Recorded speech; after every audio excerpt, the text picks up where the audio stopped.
At the charity gala, I found my daughter in the crowd. When I tried to talk to her, she avoided my questions. Her face was anxious, nervous.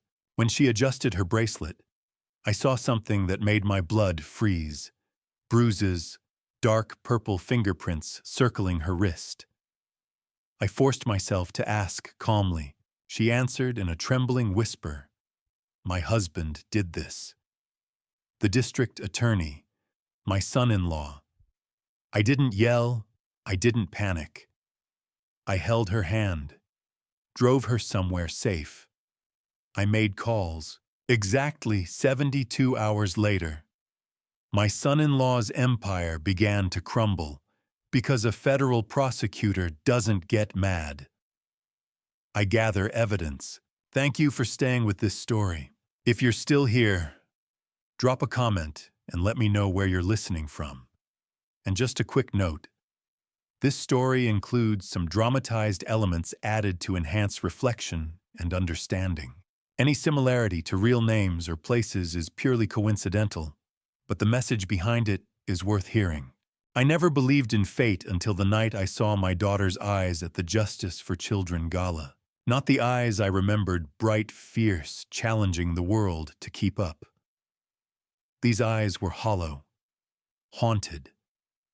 The eyes of someone who'd already given up inside but whose body hadn't caught up yet. The Grand Riverside Hotel's ballroom was exactly the kind of place I'd avoided since Charlotte died. Too many people who wanted to talk about the old days when I was putting away crime bosses. Too many reminders that I used to matter in Chicago. But the Bar Association had insisted. Lifetime Achievement Award. My attendance apparently wasn't optional. 8 months since Charlotte passed. 8 months, and I still reached for my phone to call her. Dead. Claire's voice cut through the crowd. My daughter. Harvard Law partner track at one of Chicago's top firms. 28 years of making me proud. But something was wrong. I've spent 35 years reading people. Witnesses who lied. Defendants who thought they could outsmart me. You learn to see the tells the body language that screams what words try to hide. Claire wore a black dress with long sleeves, unusual for the overheated ballroom. October in Chicago could be unpredictable, but tonight most women had abandoned their wraps. Yet my daughter stood before me covered from wrist to neck, a silk scarf that seemed more strategic than decorative. Sweetheart. I pulled her into a hug. She stiffened. Claire, who used to tackle hug me. Claire, who'd cried on my shoulder through heartbreaks. Claire, who danced with me at her law school graduation. My daughter had just flinched at her father's embrace. You look beautiful, I said, carefully studying her face. Professional makeup expertly applied. But underneath, I saw shadows. Weight loss. The careful way she held herself like moving hurt. Thanks. Her smile didn't reach her eyes. Blake's networking. He's always networking. The bitterness in those words. Blake Harrington, my son-in-law, district attorney, rising star. The kind of man who looked perfect on paper, Stanford Law, impeccable record, family connections going back generations. The kind of man I'd learned in 3 decades prosecuting criminals to distrust on instinct. Can we go outside? Claire glanced around nervously. I need air. The terrace was empty. October wind carried the bite of coming winter. Claire walked to the railing, wrapped her arms around herself, and I saw it. A flash of purple-blue above her wrist, where the sleeve had shifted. Claire. I moved closer. What's going on? Nothing, She stopped. Breathed. Dad, I need to show you something. But please don't get mad. 35 years as a federal prosecutor taught me to control my reactions. To keep my face neutral when witnesses described horrors. To bottle rage until I could use it. Nothing prepared me for what came next. Claire checked we were alone, then slowly lifted her left sleeve. The air left my lungs. Bruises. dark purple and sickly yellow-green spreading across her forearm. Some fresh storm cloud, dark. Others days old, fading to that greenish tint that meant repeated injury. Around her wrist, finger marks, clear as photographs. Someone's hand gripping hard enough to bruise bone deep. Who? Not a question. Blake. Barely a whisper. But there's more. You need to hear all of it. She lifted her right sleeve. More bruises. Pulled down the scarf. Shadows on her neck. My hands curled into fists. How long? A year? Maybe more. It started with yelling, pushing, then worse after Mom died. I wanted to tell you, but you were grieving, and I thought... Her voice cracked. I thought if I did everything right, he'd stop. Classic pattern. I'd prosecuted enough cases to know. Blame the victim. Make them think they're the problem. But knowing it academically and seeing it on your daughter's skin were different universes entirely. There's something else. Her hand moved to her stomach. Protective. I'm 12 weeks pregnant. The world tilted. He knows about you. Claire continued, words rushing now. Your real background. Not just retired prosecutor. The organized crime cases. Moretti family. Sanchez cartel. All your connections, FBI, DOJ, federal judges. He researched you 3 months ago. Ice water down my spine. Why? He wants to use them. Use you. He's running for Attorney General next year. He thinks with your reputation backing him, he's unstoppable. 2 weeks ago, he told me. She stopped, breath hitching. But if I tell you anything, if I try to leave, he'll hurt me. Hurt the baby. Then he'll come to you. Tell you that either you help his campaign, or I pay the price. He said you'd have to watch your daughter suffer knowing you could stop it. That's how he'd control you. 35 years facing killers, mobsters, cartel hitmen. I'd never felt rage like this. Claire's voice pulled me back. Please say something. I looked at my daughter. 28 years ago, I'd held her in the hospital and promised Charlotte I'd protect her. Always. I'd failed, but I wouldn't fail again. Does he know you're with me right now? He's inside, meeting with the mayor. He'll notice soon. Then we don't have much time. I pulled out my phone. Listen carefully. Starting tomorrow, things change. Blake thinks he knows who he's dealing with. He thinks his DA badge makes him untouchable. I pulled up a contact unused for 5 years. He's about to learn something, I continued. I didn't take down criminal enterprises by playing nice. I played their game better, and Blake just made the worst mistake of his life. What are you going to do? Whatever it takes. I heard the terrace door open. Footsteps. First you go back inside. Act normal. Can you do that? Claire nodded, wiping her eyes. How long? As long as it takes to destroy him. I touched her cheek gently. I'm getting you out. You and that baby. I promise. There you are, Blake's voice, smooth, charming. Been looking everywhere, honey. I turned. Blake Harrington, in an expensive suit campaign poster smile. He moved to Claire's side hand, sliding possessively across her lower back. She stiffened. Most people wouldn't notice. I did. Malcolm. Blake's smile widened. Great speech tonight. Really inspiring. Justice prevailing and all that. Emphasis on those last words. He knew I knew. Justice always prevails, I said evenly. Sometimes it just takes time. Indeed. His hand pressed harder against Claire's back. We should go. Early morning tomorrow. Campaign breakfast. He looked at me. I'm sure you understand. Of course, drive safe. I watched them leave. Watched Blake guide control Claire through the crowd. Watched my daughter disappear, shoulders hunched under invisible weight. Then I walked to the far corner where the music was distant. I pulled out my phone and dialed. 2 rings. Gordon Mackenzie.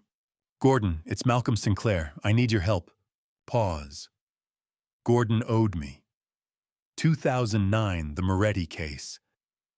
I'd taken a bullet meant for him. How bad is it, Malcolm? Bad enough that I need this completely off the record. Silence, then, I'm listening. Not over the phone, tomorrow. 7 a.m., Pete's Diner on 47th. Same booth. I'll be there. Pause. Whatever you need, I'm in. I ended the call and stood there, October wind biting through my suit. Blake Harrington had made a fatal mistake. He'd threatened my daughter, my unborn grandchild, tried to turn me into his weapon. He didn't understand that I wasn't some soft, retired prosecutor. I was the man who'd taken down the Moretti family, dismantled the Sanchez cartel, put away corrupt senators. I'd spent 35 years learning how monsters operated. Now I was going to use every one of those skills to destroy one. Starting tomorrow. Pete's Diner hadn't changed in 30 years. Faded red vinyl, burnt coffee smell, and Doris still working the Sunday morning shift. Gordon Mackenzie was already in our corner booth when I walked in at 7 sharp, same booth, where we'd planned the Moretti takedown in 2009. He stood when he saw me. Still had that cop posture after 26 years. Malcolm. Gordon. I slid across from him. Doris poured coffee without asking. You sounded bad last night, Gordon said once we were alone. What's going on? I wrapped both hands around the mug. It's Claire. His expression shifted. He'd met my daughter enough times to know her brilliant lawyer, Charlotte's sharp mind, my stubborn streak. Blake's hurting her, I said quietly. Over a year now. I saw the Bruises last night at the Gala. Different stages, purple, yellow, green, systematic. Gordon's jaw tightened, but he stayed silent. Detective mode, listen first. She's 12 weeks pregnant, I continued. Blake knows who I used to be. He's threatened to use my connections against her, against the baby, if she leaves or if I interfere. And he's the DA Gordon. He controls the system. Jesus. Gordon leaned back. Blake Harrington. The golden boy everyone thinks walks on water. That's him. I drank the bitter coffee. Had her on that terrace last night, hand on her arm like he owned her. She flinched when he touched her. The diner hummed around us, griddle sizzle, morning regulars, clinking silverware. The world kept serving pancakes while my daughter was trapped with a monster.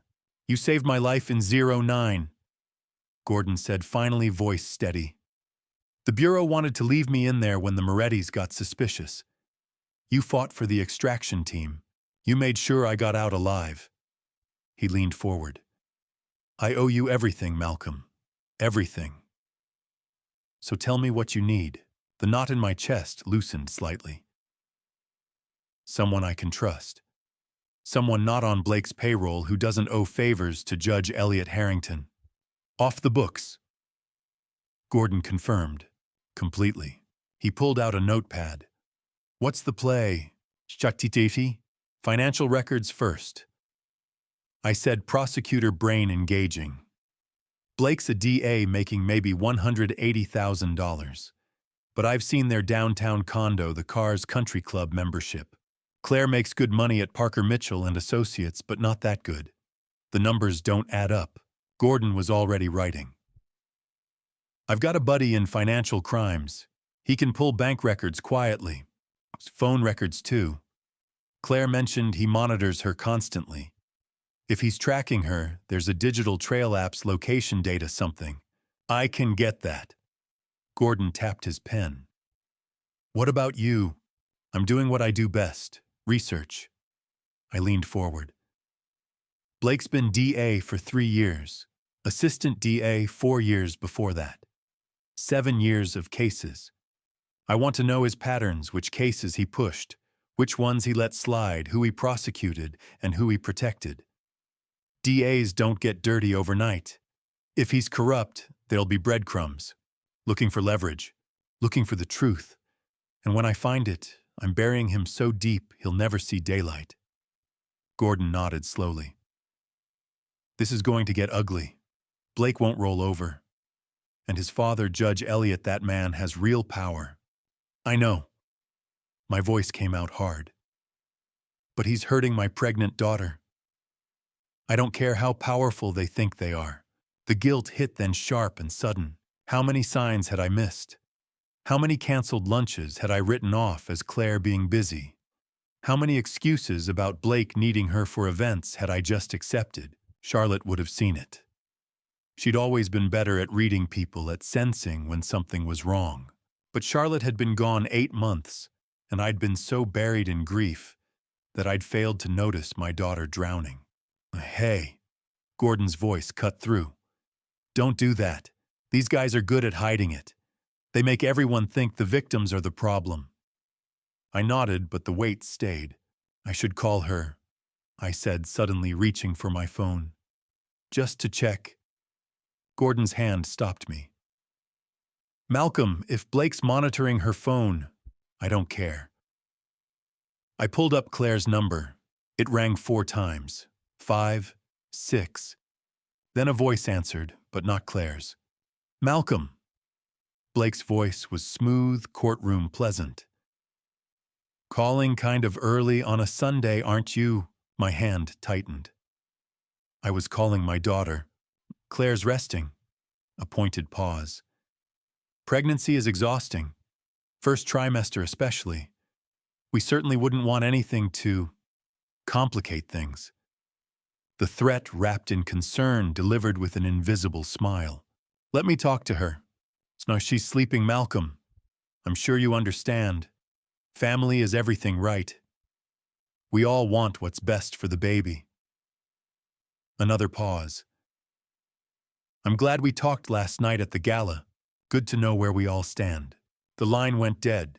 I sat there, phone pressed to my ear, rage and fear warring in my chest. Across from me, Gordon's expression had gone cold and professional. He knows, I said quietly, setting the phone down carefully. Blake knows that I know, and he's tightening the circle. Then we move faster, Gordon said, already standing and dropping cash on the table. I'll start pulling records today. You dig into his cases. We find the crack in his armor and we blow it wide open. I stood too, every muscle coiled tight. Blake had just declared war. He thought he could control this because he controlled the system. He'd forgotten one crucial detail. I'd spent 35 years destroying men who thought they were untouchable. And I was about to do it again.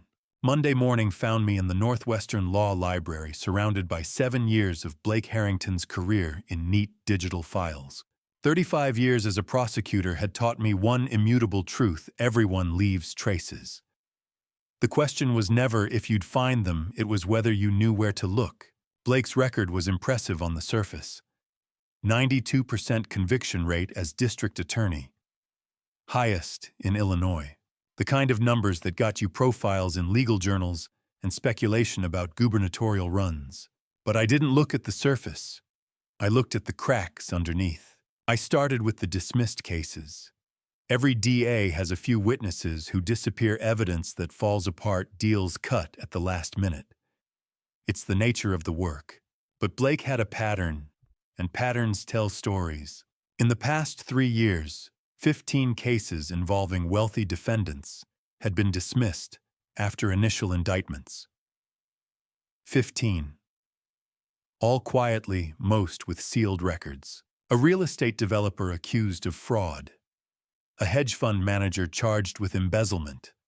A pharmaceutical executive facing kickback allegations. I pulled up the case files, cross-referenced the defense attorneys.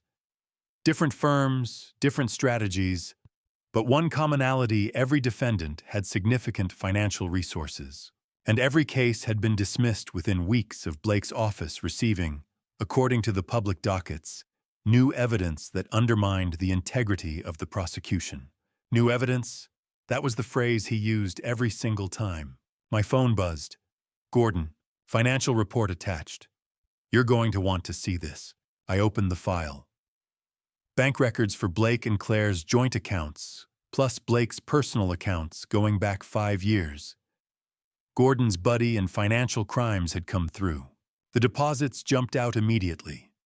50,000 here, 80,000 there, 120,000 in March, 200,000 last October, all labeled as consulting fees or speaking honorariums, but with no corresponding tax documentation that Gordon could find. Over 3 years, Blake had deposited nearly $1.4 million in unexplained income. ADA making $180,000 a year doesn't pull in $1.4 million in side money without someone noticing, unless that someone is very good at hiding it. Or unless the people who should notice are looking the other way. I sat back, pieces clicking into place. The dismissed cases, the deposits. The timeline matched almost perfectly, major deposits within weeks of high-profile cases being dropped. Blake wasn't just a corrupt DA. He was selling justice. My phone rang. Unknown number, but a Chicago area code. Mr. Sinclair. A woman's voice, nervous.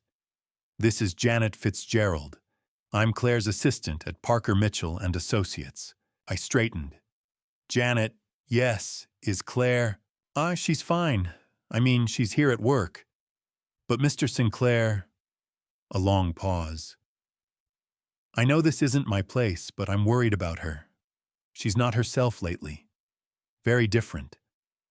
Different how? She's always been focused, sharp. But now she's... scattered. Anxious. She canceled 3 client meetings last week. Won't take lunch breaks. And she wears long sleeves every day, even when it's warm in the office. Janet's voice dropped lower. Her husband calls constantly, like every hour, and when she sees his name on the screen, she gets this look, like she's afraid. I finished quietly. Yes. Relief flooded her voice that I understood. I thought maybe I was imagining it, but Mr. Sinclair, is she okay? No. No, she's not. But I couldn't say that to her assistant. I appreciate you calling Janet. Keep an eye on her for me. Of course. After we hung up, I stared at my laptop screen without seeing it. Scattered. Anxious.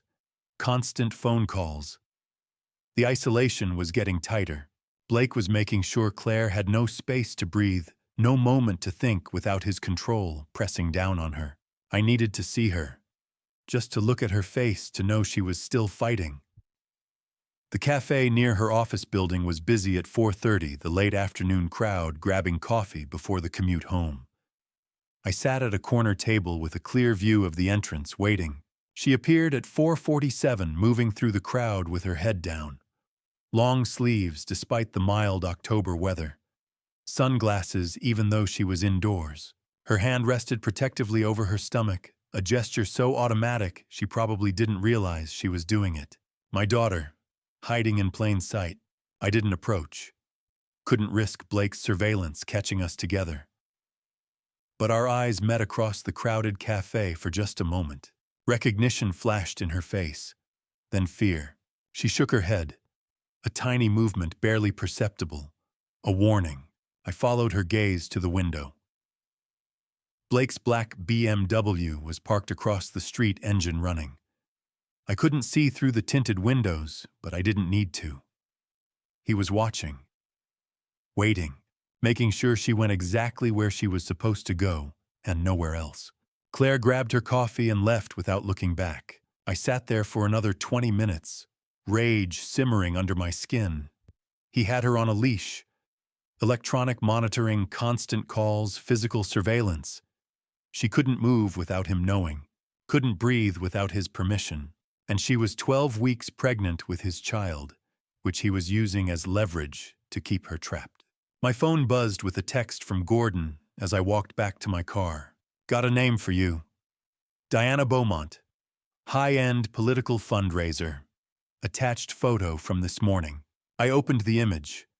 Blake in an expensive suit entering a luxury high-rise on the Gold Coast. The kind of building with doormen and private elevators and monthly HOA fees that cost more than most people's mortgages. Not the kind of place a DA visits in the middle of a workday, unless he's got a very good reason. I pulled up Diana Beaumont's profile on my phone. 37. Beautiful. Divorced. CEO of Beaumont, consulting a firm that specialized in connecting wealthy donors with political candidates. Her client list read like a who's who of Illinois power brokers. And according to her social media, she'd been at the same Justice for Children Gala on Saturday night, where I'd confronted Blake. The pieces were coming together now, forming a picture I could finally see clearly. Blake wasn't just corrupt. He had a partner. Someone with access to money, power, and connections. Someone who could funnel his illegal income through legitimate-looking consulting fees. Someone who benefited from having a DA in her pocket.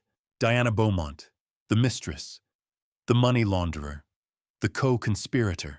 And I was going to use every single piece against him. Wednesday morning found me parked across from a Gold Coast high-rise with a clear view of the penthouse level. 35 years prosecuting organized crime had taught me the basics of surveillance patience, a good thermos of coffee, and the ability to disappear in plain sight. Diana Beaumont lived on the 23rd floor, a corner unit. The kind of real estate that cost 7 figures and came with concierge service, private elevators, and neighbors who valued discretion. Perfect for secrets. I'd been there since 6 a.m. By noon I had my answer. Blake's black BMW had entered the underground garage at 7:43 Tuesday night, according to the photos on my phone. The doorman nodded at him like a regular. No surprise. If you're sleeping with a penthouse resident, you tip well. He didn't leave until 6:17 Wednesday morning. I sat in my car in the pre-dawn dark and watched him emerge in yesterday's suit, coffee cup in hand, wearing that satisfied look men get when they think they're untouchable. He checked his phone, climbed into his BMW, and drove toward the DA's office. My daughter was home alone, 12 weeks pregnant with his child, probably wondering where he'd been all night.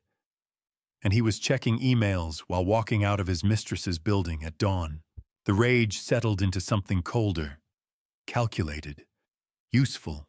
Gordon's text came through at 8:30 with Diana's background. Diana Beaumont, 37, CEO of Beaumont Consulting. Political fundraising and donor coordination.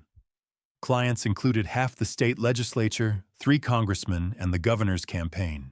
Divorced in 2014. No children. Penthouse purchased in 2019 for $2.8 million cash. Prior residence Lake Forest. Family money. Father was a venture capitalist. I read it twice. Diana wasn't just Blake's mistress. She was his gateway to power.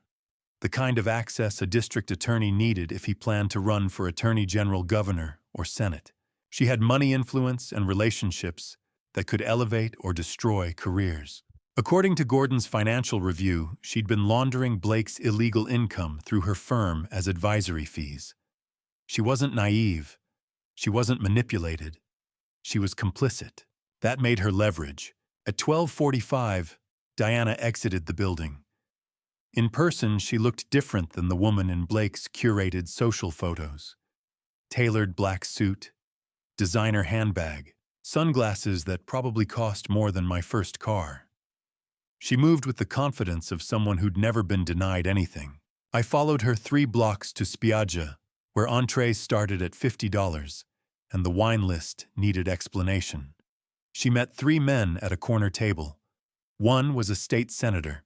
Another was a real estate developer whose fraud charges had vanished 6 months earlier.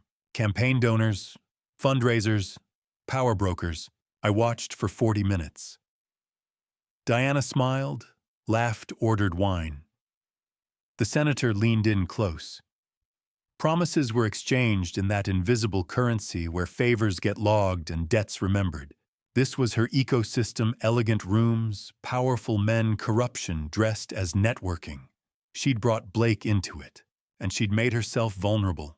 Because people like Diana, people who've never faced consequences, don't know how to respond when the game flips. My phone rang Thursday afternoon. Unknown number. Mr. Sinclair, a young woman said, strained. This is Stephanie Lawson. I'm a friend of Claire's. We went to law school together. I remembered her. A bridesmaid. A lifetime ago. I'm worried about her, Stephanie said quickly. She's cut me off. We used to meet every Tuesday. She's canceled 6 times. When I last saw her, her phone rang and the look on her face. What kind of look? Terror. Just for a second. Then she went cold. Formal. Said she had to leave. Her hands were shaking. 3 weeks ago. Around when Blake would have learned about the pregnancy. Has she mentioned Blake, I asked? No, she avoids his name. It's like he erased her. Isolation. Control. The oldest playbook in domestic abuse. I'd prosecuted it for decades.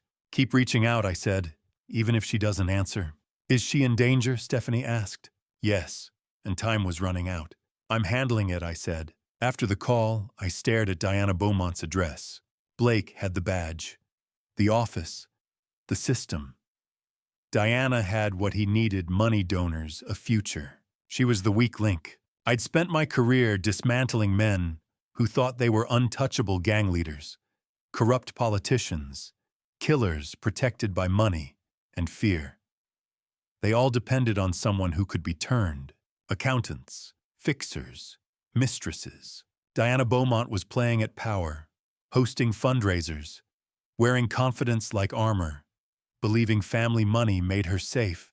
She had no idea what real consequences felt like, but she was about to learn, because tomorrow morning she was going to meet a man who had faced monsters and who had absolutely nothing left to lose. Thursday morning, 11 o'clock. Diana Beaumont opened her penthouse door in a cream silk robe, hair tousled, yesterday's makeup smudged under her eyes. She stared at me for 3 seconds before recognition hit. Mr. Sinclair, this is unexpected. We need to talk. Curiosity won over caution. She stepped aside, let me in. The penthouse was pure Gold Coast luxury, floor-to-ceiling windows, overlooking Lake Michigan, white marble furniture that cost more than most people's cars. Wealth that didn't whisper. It stated. Diana poured coffee, buying time. Her hands were steady. She thought she could handle this. What brings you here? She asked, leaning against the counter. You're sleeping with my daughter's husband, laundering his bribe money through your consulting firm, and you're complicit in his abuse of a pregnant woman. The coffee cup paused halfway to her lips. Then she set it down carefully. Blake told me about you, she said quietly. The legendary Malcolm Sinclair. He was worried you'd figure it out. He was right. She smiled, cold, knife-edged. What do you want? The truth. Fine. Diana's composure returned. Yes, I'm having an affair with Blake. Yes, I know about his financial arrangements. Yes, I know he has a complicated relationship with Claire. Complicated. My voice went flat. That's what you're calling domestic violence. She shrugged. Claire is an obstacle. Blake has real ambitions, attorney general, maybe governor. He needs the right partner, someone who understands power, not someone falling apart every time he raises his voice. White-hot rage, Arctic cold control. And the baby? I asked quietly. After the baby is born, things will be simpler. Diana chose her words carefully. Claire will have postpartum issues, very common, very understandable. Blake gets custody. Claire needs long-term treatment. And Blake moves on with his life. She was describing murder over coffee in a silk robe like it was a business merger. Dick, here's what's going to happen. I said, prosecutor calm. You're going to tell me everything.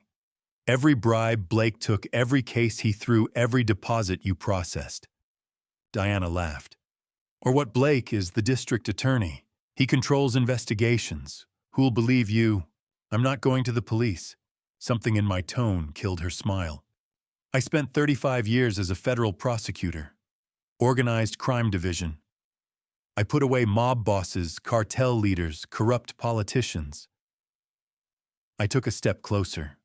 I still have friends at the Department of Justice, the FBI, the IRS, friends who owe me favors, friends who'd love to investigate a corrupt DA and his money laundering accomplice. Diana's hand tightened on her cup. Option A, I continued. You give me everything you have on Blake. Every text, email, recording, financial document. Enough evidence to bury him. Then you pack a bag and disappear. Change your name, vanish. Maybe I don't make that phone call to the FBI. And option B, Antapur FBI raids this penthouse and your office. IRS freezes every account. Your client list gets subpoenaed. Every politician you've worked with suddenly can't remember your name. Your father's venture capital firm gets investigated for money laundering. And your face is on every news channel as Blake Harrington's co-conspirator. The color drained from her face. You can't prove. I can prove the money laundering right now. I have both your bank records. I pulled out my phone, pressed a button. Diana's voice played back. After the baby is born, things will be simpler. Her eyes went wide.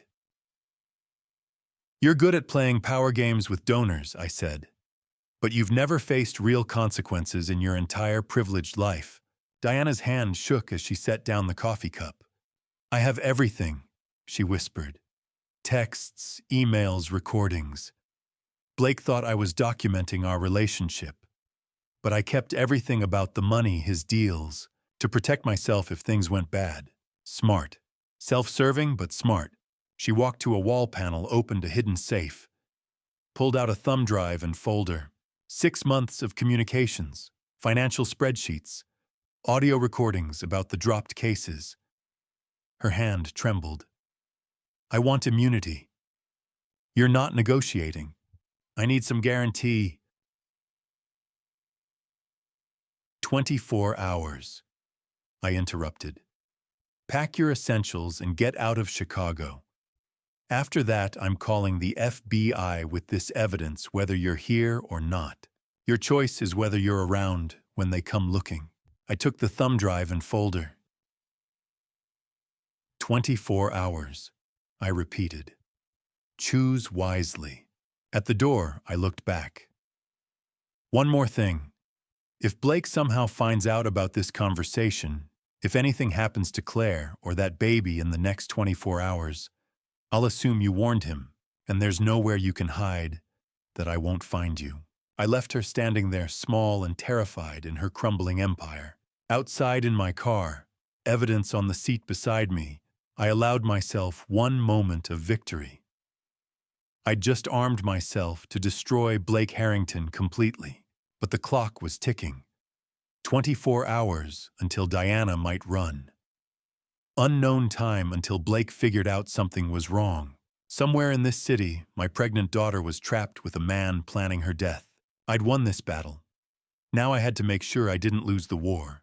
Friday afternoon.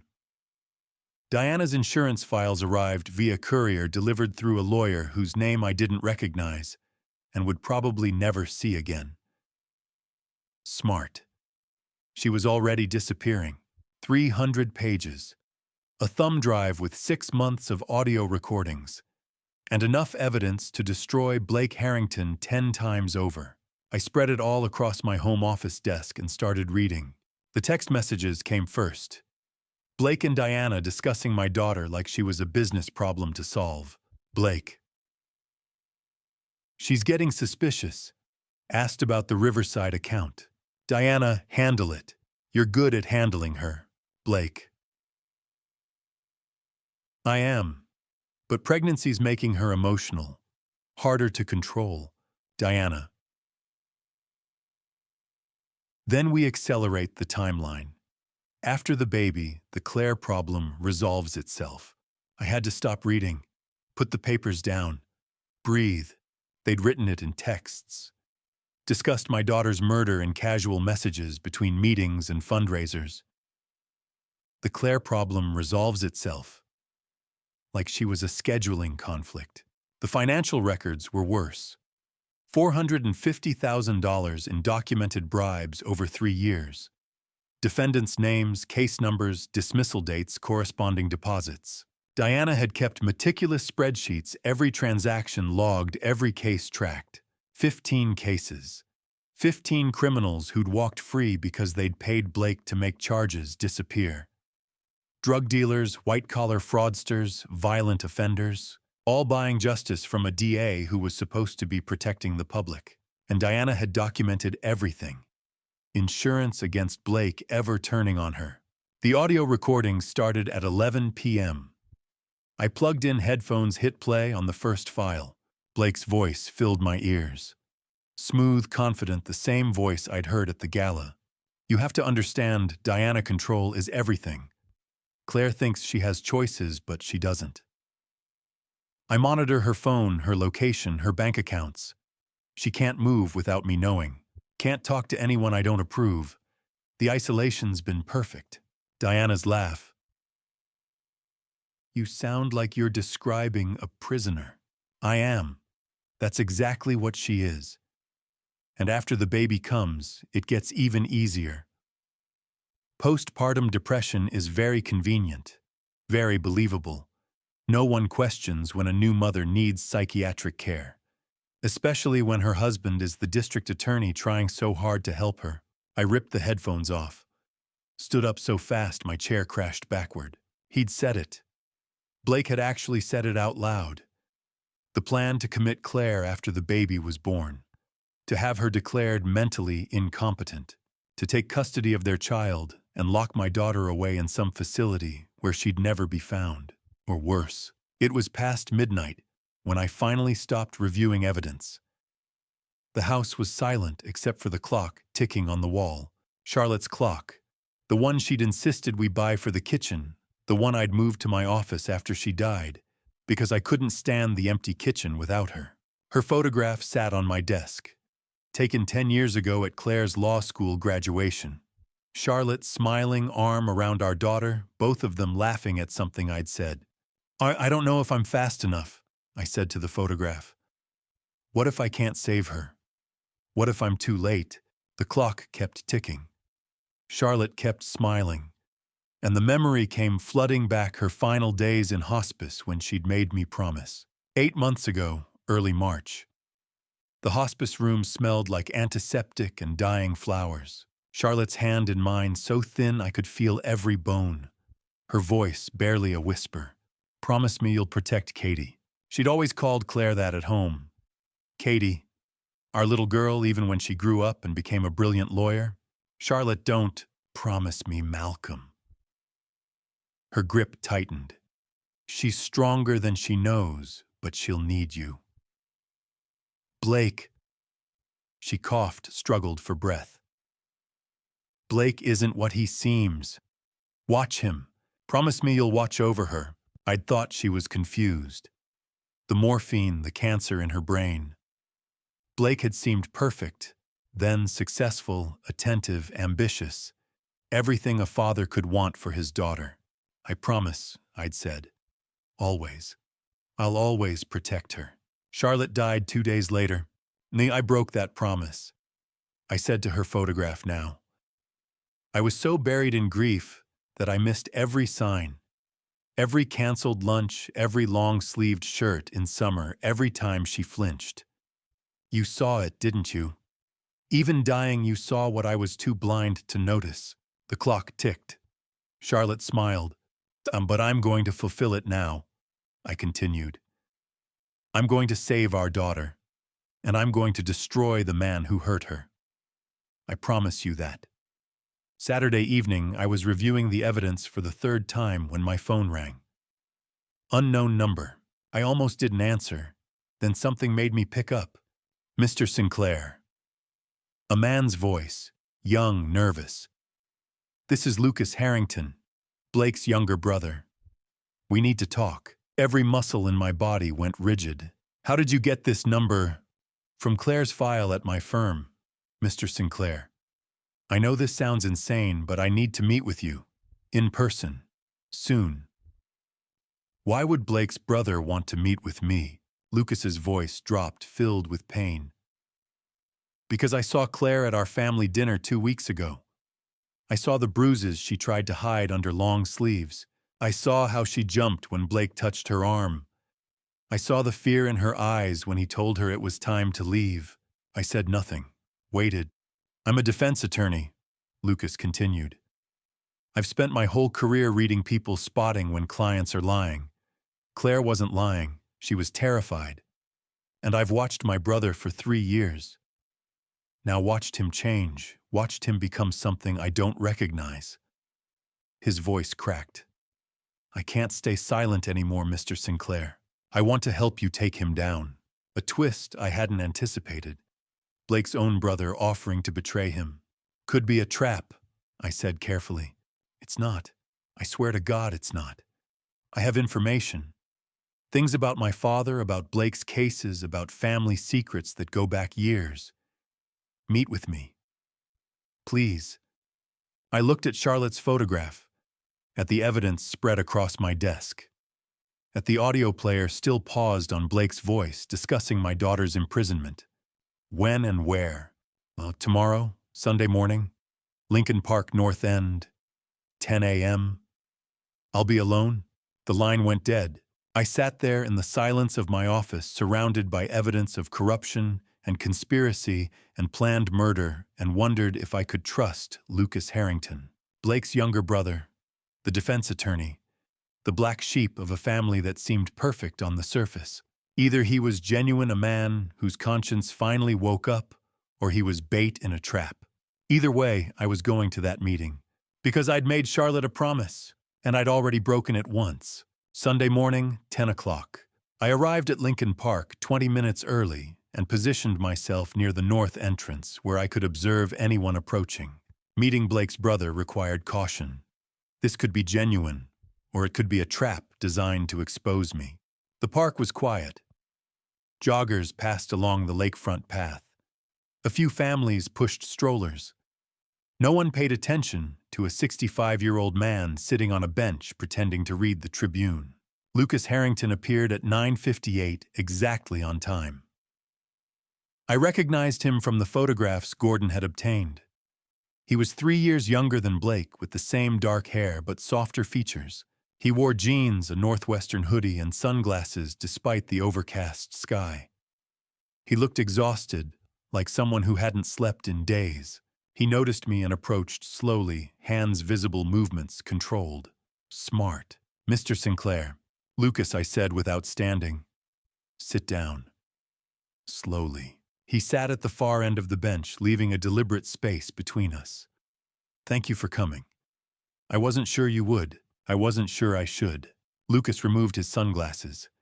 His eyes were red and haunted. Whatever he had come to say was clearly weighing on him.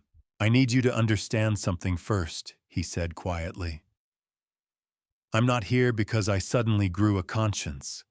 I've known what Blake was for years, what my entire family is, and I did nothing. Why now, I asked. Because I saw Claire, he said. His voice cracked. At our parents' house last Tuesday, monthly family dinner. Blake brought her. She wore long sleeves even though it was 70 degrees, barely spoke, barely ate. When Blake put his hand on her arm to say it was time to leave, she flinched, just for a second. Then she smiled and followed him out like everything was fine. He stopped and swallowed hard. I followed them to the driveway, pretended I needed to ask Blake something about a case. Her sleeve rode up and I saw the bruises. Purple, yellow, green. Different stages. He looked at me. I'm a defense attorney. I've represented enough abusers to recognize the pattern, and I've known my brother long enough to know exactly what he's capable of. How long have you known, I asked. Since we were kids. Blake was always off, cruel to animals, violent. Our parents called it high spirits, boys being boys. But he enjoyed hurting things.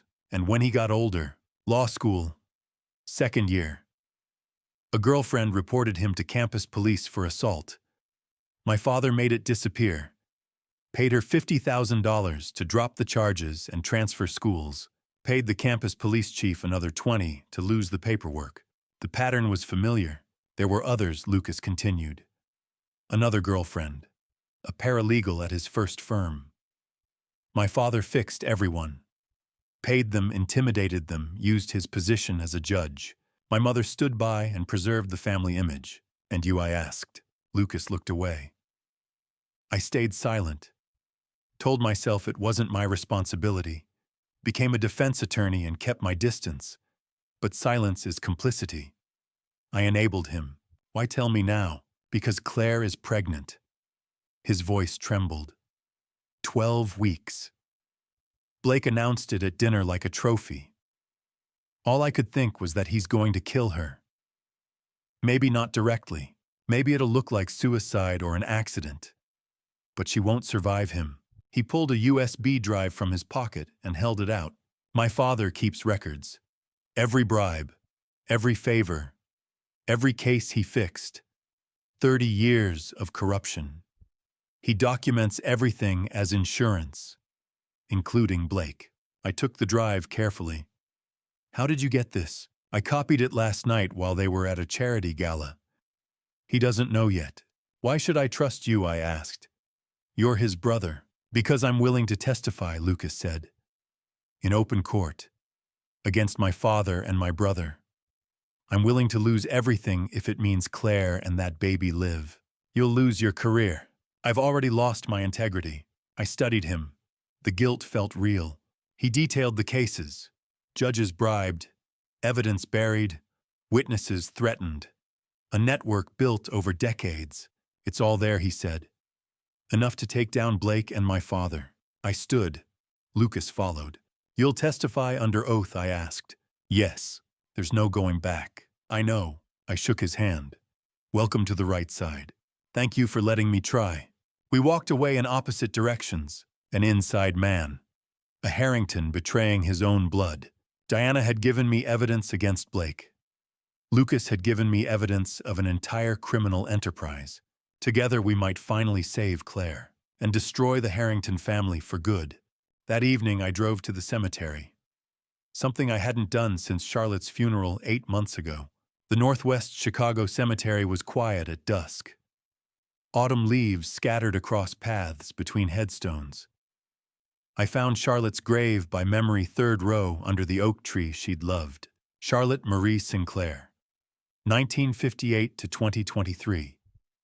Beloved wife and mother. I sat on the cold ground beside her stone. Didn't care about the damp grass or the chill in the October air. For the first time in months, I needed to talk to her. I failed Charlotte. My voice sounded strange in the silence. Our daughter is suffering, and I didn't know. I was so buried in losing you that I couldn't see she was drowning right in front of me. The wind moved through the oak branches. No answer. Just the rustling of dying leaves. I remembered her last days. The hospice room, her hand so thin in mine, her voice barely a whisper. Promise me you'll protect Katie. I'd promised, and I'd broken that promise by being blind. A different memory surfaced. Claire, at 10 years old, crying in the kitchen after school. Some boys had been bullying her, calling her names, pushing her in the hallway. I'd knelt down, wiped her tears, looked into those brown eyes that had Charlotte's fire in them. You're smarter than them, I'd told her. Bullies are afraid inside. That's why they hurt people. But you're going to be brilliant. Strong. You're going to change the world, and they're going to be nothing. Remember that. She'd hugged me so tight. Promise, Daddy. Promise, baby. Always. I'd taught her to be smart, to be strong, to stand up to bullies. And now she was trapped with one, and all that strength I'd tried to give her was being beaten down day by day. Another memory, Claire's law school graduation. The 3 of us standing together for a photo. Charlotte already sick, by then losing weight, her smile brave but tired. Claire in her cap and gown glowing with achievement. Me between them, arms around both my girls, thinking we had time. Thinking we'd have years. Charlotte died 6 months later. Claire married Blake 8 months after that, and I'd let my grief blind me to my daughter's pain. What if I'm not enough? I said to the gravestone. What if I can't save her? What if I'm too late, too slow, too? My phone buzzed. Probably Gordon with an update. I almost didn't look, but something made me open my wallet first. Inside was a photo I'd carried for 23 years. Claire at 10, missing her front teeth, grinning at the camera. The same day I'd told her she'd change the world. That little girl trusted me, believed me when I said I'd always protect her. And I'd failed her. But I wasn't done yet. I stood up, brushed dirt off my pants, looked at Charlotte's name carved in stone. "I'll save her," I said. "I don't care what it costs. I don't care who I have to destroy. I'll get our daughter away from him, and I'll make sure he never hurts anyone again." My voice was steady now. "I won't fail again, Charlotte. I promise you that." The wind died down. The cemetery was silent except for distant traffic. I walked back to my car, started the engine, pulled onto the road toward home. My phone rang. "Gordon." "Malcolm." His voice was tight. "We've got a problem."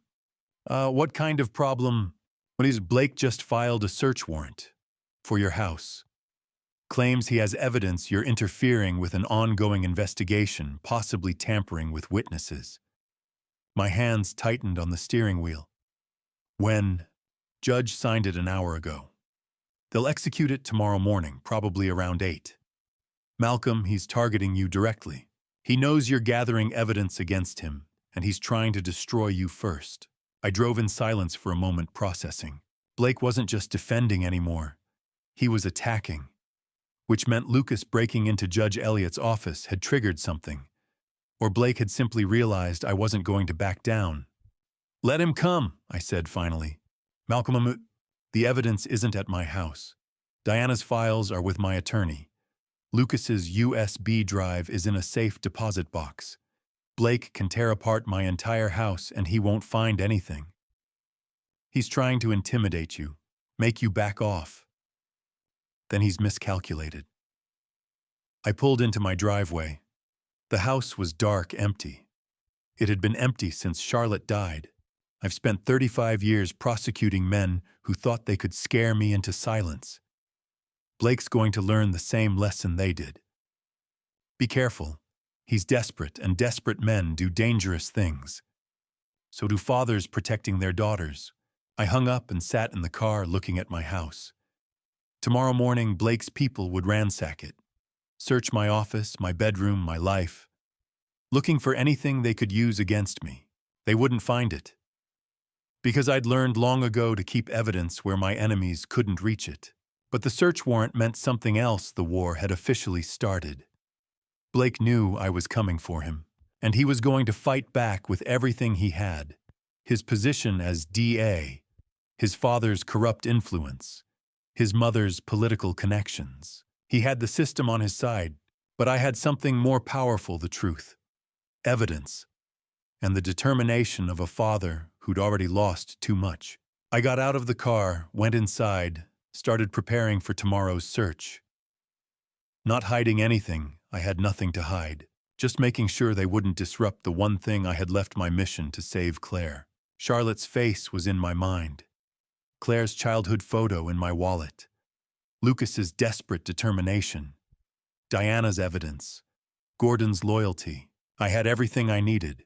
Blake Harrington was about to discover what happens when you threaten a federal prosecutor's daughter. He was about to discover he'd picked a war he couldn't win. Monday morning, 6 o'clock. Loud pounding on my door woke me. 4 Chicago police officers stood on my porch with a search warrant. "Malcolm Sinclair, we need to search the premises." "Come in." I stepped aside, fully awake now. They worked through my house methodically: bedroom, office, basement, kitchen. Opening drawers, checking computers, searching for evidence of bribery and witness tampering according to Blake's false allegations. Evidence that didn't exist. I made coffee and watched. After 2 hours of finding nothing, they took me to the police station for questioning. In the interview room, 2 detectives started recording. "Mr. Sinclair, you understand the charges. I understand they're fabricated to discredit me while I investigate a corrupt district attorney." I kept my voice level. "Gentlemen, I spent 35 years as a federal prosecutor. Do you think I'd leave evidence lying around?" The older detective studied me. "You're saying DA Harrington is targeting you?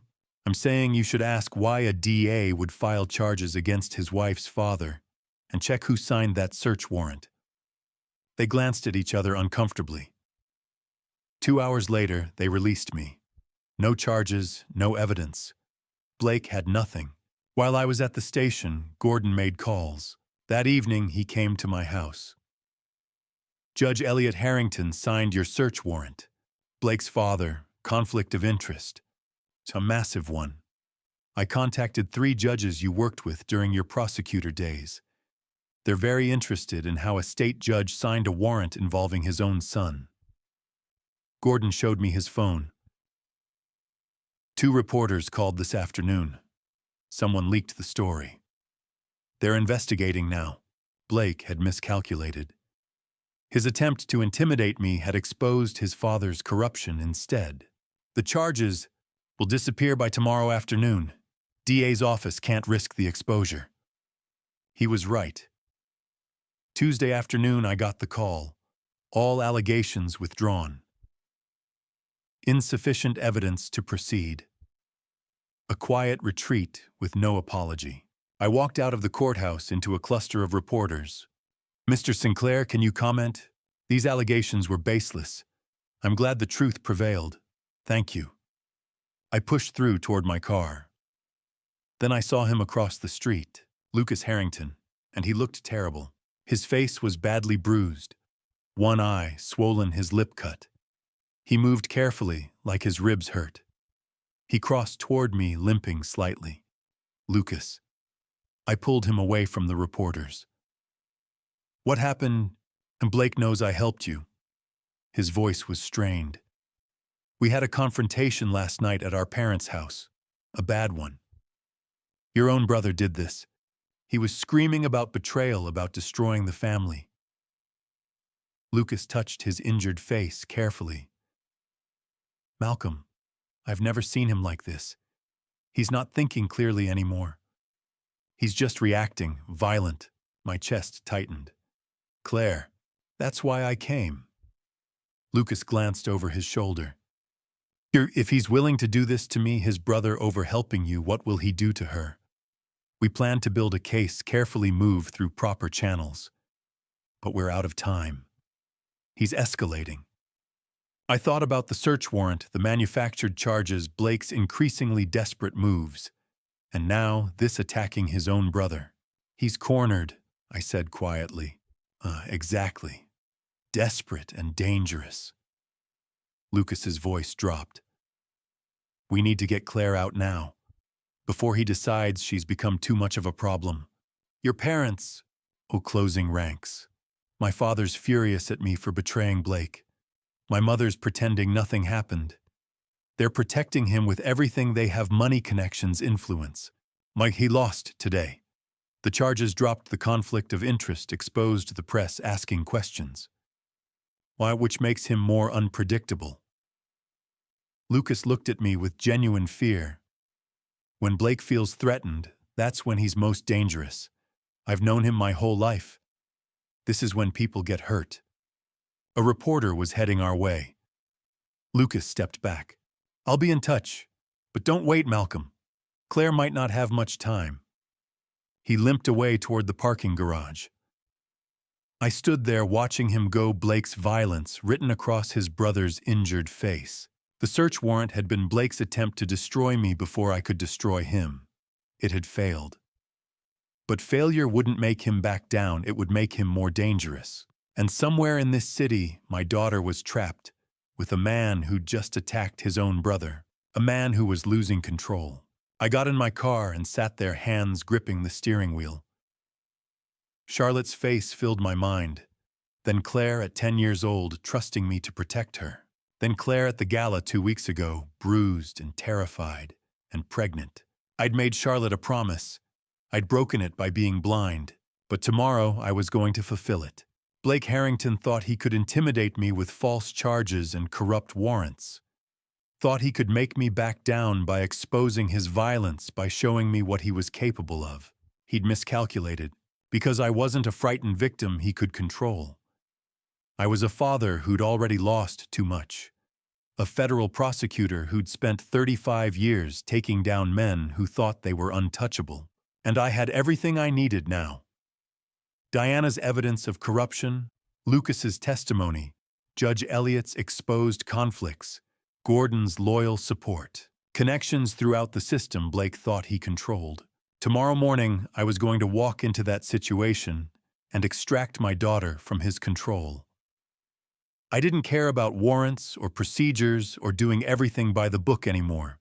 Claire was 12 weeks pregnant with a monster's child, trapped in a marriage to a violent man whose family would protect him no matter what he did. She'd suffered long enough. Blake had declared war by coming after me, by manufacturing charges and sicking police on my home, by beating his own brother for helping me.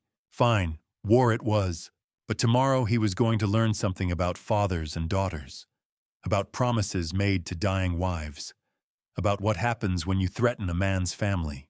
Tomorrow I was going to rescue my daughter from that monster. And if Blake tried to stop me, he'd discover exactly what a federal prosecutor with nothing left to lose was capable of. The war had started. Blake had drawn first blood, but tomorrow I was ending it. Wednesday morning, I walked into the federal building downtown. The security guard recognized me immediately. After 35 years working these halls, my face was familiar. He waved me through without asking for identification. U.S. Attorney Douglas Keller was waiting in his office. We had prosecuted organized crime together back in the 90s. He was older now, grayer, but his eyes were still sharp. "Malcolm," he said, shaking my hand. "Show me what you've got." I laid everything across his desk. Diana's files, Lucas's USB drive containing Judge Elliott's corruption records, financial documents proving Blake's bribes, audio recordings of Blake discussing his plan to imprison Claire. Douglas spent 40 minutes reviewing the material. He didn't rush. He didn't interrupt. When he finally looked up, his expression had hardened. "This is solid," he said. "Federal jurisdiction applies. Corruption, conspiracy, possible RICO violations. We can move on this." "I need federal protection for my daughter," I said. "She's pregnant, trapped with Blake, and his behavior is escalating." "I can authorize protection," Douglas replied. "But Malcolm will need her testimony. Without it, defense will argue we're relying on circumstantial evidence." "She's under constant surveillance," I said. "Blake monitors her phone, her location, her contacts. I can't reach her safely." Douglas leaned back. "Then we create a window. A moment when Blake isn't watching." That evening, Gordon, Lucas, and I met at my house. Lucas's face still carried bruises from his confrontation with Blake, but he insisted on helping. "Janet sent this," Gordon said, handing me his phone. "Claire's schedule for the week. Claire's assistant had risked everything to send it. If Blake discovered her involvement, she would be in danger. She did it anyway." I scanned the entries. Meetings at the firm, conference calls, a doctor's appointment. "Friday afternoon," I said. "OBGYN appointment. 1:30. "Blake always goes with her," Lucas said quietly. "He doesn't let her go anywhere alone. But he has a meeting with the mayor at 2, Gordon said, pointing to another calendar entry. "Campaign funding. He can't miss it. So he leaves her at the clinic," I said. My pulse quickened.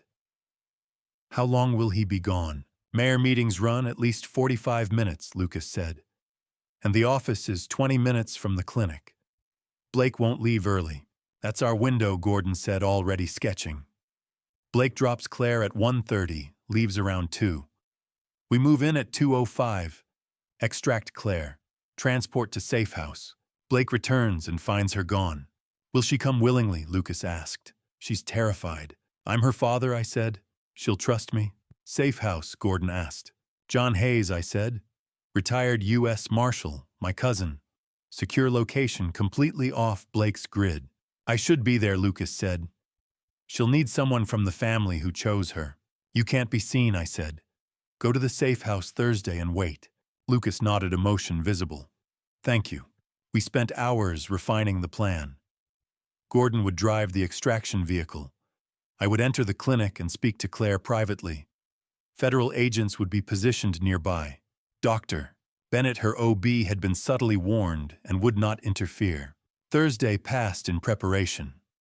Gordon mapped exits and traffic patterns. I reviewed the plan until I could recite it without thinking. Sleep barely came.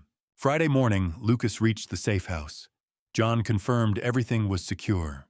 Douglas Keller called at 11. Agents are in position. 2 vehicles. 4 agents. If Blake returns early, they intercept. Get Claire out safely. Thank you, I said. Be careful, Douglas added. Desperate men are unpredictable. At 1:15, I parked across from the clinic. Gordon waited 3 blocks away. Federal agents covered both ends of the street. At 1:30 exactly, Blake's black SUV pulled in. I watched him step out, polished and confident. He opened the passenger door for Claire. Even from a distance, I saw the long sleeves, the careful movements, one hand protectively near her stomach. Blake's hand stayed on her lower back as they entered the building. Guiding. Controlling. 1:35. They'd be in the waiting room. 1:45. The exam would begin. Blake would wait in the lobby. I texted Gordon in position. His reply came instantly, ready. 1:55. Blake would be checking his watch. My phone buzzed. Douglas Blake exiting now. I watched Blake leave the building. He paused, glanced back once, then drove away. 2:03. Claire was alone inside. Vulnerable. Free. I waited 2 minutes. 2:05. I started my engine. Gordon's voice came through the phone. Go. I parked in Blake's former space. In 20 minutes, Blake would be with the mayor. In 21 minutes, Claire would be under federal protection. 2 minutes until I entered the clinic. 2 minutes until I told my daughter she was safe. 2 minutes until everything either worked perfectly or collapsed. This is the moment I've been waiting for 45 minutes to rescue my daughter from that monster. But before I walk into that clinic, I need to know you're still here. Share your thoughts or predictions in the comments below. Will I get Claire out safely? And on a scale of 1 to 10, how would you rate this story so far? Your support helps me create more meaningful content. Please note this story contains fictionalized elements for educational purposes. If it's not for you, feel free to stop here. But if you're ready, let's walk into that clinic together. 15 minutes after Blake drove away felt longer than any stakeout I'd ever done in 35 years as a prosecutor. At exactly 2:05 p.m., I walked into the medical building. The receptionist looked up as I approached the desk. I'm here for Claire Sinclair, I said calmly. I'm her father. She's with Dr. Bennett right now. I know I interrupted gently. It's a family emergency. The receptionist hesitated. Then her eyes flicked toward the hallway where Dr. Bennett had just appeared. Janet must have warned her. The doctor's expression remained professional, but she nodded once. Mr. Sinclair, she said. Come with me. She led me down the corridor, knocked twice on an exam room door, and opened it. Claire sat on the examination table, paper gown, covering her clothes, one hand resting protectively over her stomach. When she saw me, confusion flashed across her face, then fear. Dad, what's going on? Blake's going to. Blake is at a meeting with the mayor, I said, quickly stepping inside. Dr. Bennett closed the door behind us. Claire, we have about 40 minutes, maybe less. You need to come with me now. I can't, she whispered. He'll find me. He always does. No, I said, keeping my voice steady. He won't. Federal protection is waiting. A safe house. Agents. Everything you need to get away permanently. The baby goes with you, I said. Claire, please. Trust me the way you did when you were 10 years old, and I told you bullies only win when you believe them. Something shifted in her eyes. A memory. A version of me Blake had worked hard to erase. I'm scared, she said. I know, I replied, holding out my hand. But I won't let him hurt you anymore. Or your child. We need to go now. She stared at my hand for several seconds that felt endless. Then she took it. Dr. Bennett stepped forward. I need to check vitals quickly, she said. Federal operation or not, I'm not releasing a pregnant patient without clearance. She worked efficiently, blood pressure, fetal heartbeat, a brief examination. Her expression tightened as she read the monitor. The baby is healthy, she said. Strong heartbeat, appropriate development for 12 weeks. But your stress levels are dangerously high. Continued exposure puts you at serious risk. Leaving this situation is medically necessary. Can she travel? I asked. Yes, Dr. Bennett replied. But she needs immediate rest, proper nutrition, and prenatal monitoring. I'll forward her records to the secure location. Thank you. She looked at Claire. You're doing the right thing. Claire changed back into her clothes' long sleeves again. I texted Gordon coming out. 30 seconds. We exited through the front entrance without rushing. Just a father and daughter walking calmly to the curb. Gordon's unmarked sedan waited engine running. Claire slid into the back seat. I followed. Gordon pulled away, smoothly, eyes on every mirror. Any tales? I asked. Agents confirm we're clear, Gordon replied. The drive took 45 minutes. Gordon doubled back twice, ensuring no one followed. Claire remained silent, hand on her stomach, staring out the window. Where are we going? She finally asked. A safe house, I said. Federal protection. He'll report me missing, she said. He'll say you kidnapped me. Let him, I replied. We have evidence. Your testimony. Federal jurisdiction. He's finished. She looked at me. How long have you known? 2 weeks, I said. Since the gala. Tears filled her eyes. I should have told you sooner. You survived, I said gently. That's what matters. The safe house was a modest ranch home in a quiet suburb. John Hayes met us at the door, alert but calm. House is secure, he said. No digital footprint. Lucas stepped out of the living room. Bruises still marked his face. Claire, he said softly. I'm sorry. I should have protected you. She looked at him, the first Harrington who had chosen her over Blake, and broke down. Lucas held her while she cried. I set up recording equipment with John. That evening, Claire sat before the camera. Whenever you're ready, I said. She took a breath and began. For 90 minutes, she described a year of escalating control. Isolation, surveillance, violence disguised as concern. Blake had sabotaged her birth control. The pregnancy was leverage. He said the baby was insurance, she said. Something to keep me obedient. She described being struck twice in the stomach. Planned commitment. Losing custody. Disappearing forever. When she finished, she looked exhausted, but lighter. Did I do okay? You did perfectly, I said. That night, Claire slept peacefully. My phone lit up with blocked calls. I didn't answer. Gordon texted Blake filed missing person report. Claims kidnapping. I looked toward my daughter's room. Blake thought the system would protect him. He was wrong. The war was over, and it would end on my terms. Saturday morning brought the storm I'd anticipated. At 8:47 a.m., Lucas called. His voice was tight with urgency. Blake just filed a missing person report. And Malcolm, he's filed for emergency psychiatric commitment. He's claiming Claire is mentally unstable, a danger to herself and the baby. I stood at the window of the safe house watching Claire sleep on the couch in the next room. The morning light caught the fading bruises on her arm. On what grounds? Dr. Curtis Roth signed the evaluation. Blake's college roommate, now a psychiatrist. The paperwork says Claire is delusional paranoid, experiencing a psychotic break, that she poses an imminent threat to the unborn child. My jaw clenched. Curtis Roth. I remembered him from a charity dinner years ago, smooth, practiced, the kind of doctor who'd sign anything for the right price or the right connection. How long do we have? They're coming with the commitment order. Maybe 2 hours. Blake's got a judge lined up, probably someone on the Harrington payroll. I ended the call and immediately dialed Gordon. We need an emergency stay. Federal jurisdiction, now. Gordon's response was instant. I'm already on it. Judge Patricia Morrison, she's clean, she's tough, and she owes you one from the Castellano case. I'm heading to her chambers right now with everything we've got. By 10:30 a.m., we were in a race against time. Blake's commitment order was set to be executed at noon. 2 psychiatric transport officers and a police escort ready to take Claire by force if necessary. Gordon called at 11:03. We got it. Judge Morrison reviewed Claire's video testimony and Dr. Bennett's medical documentation.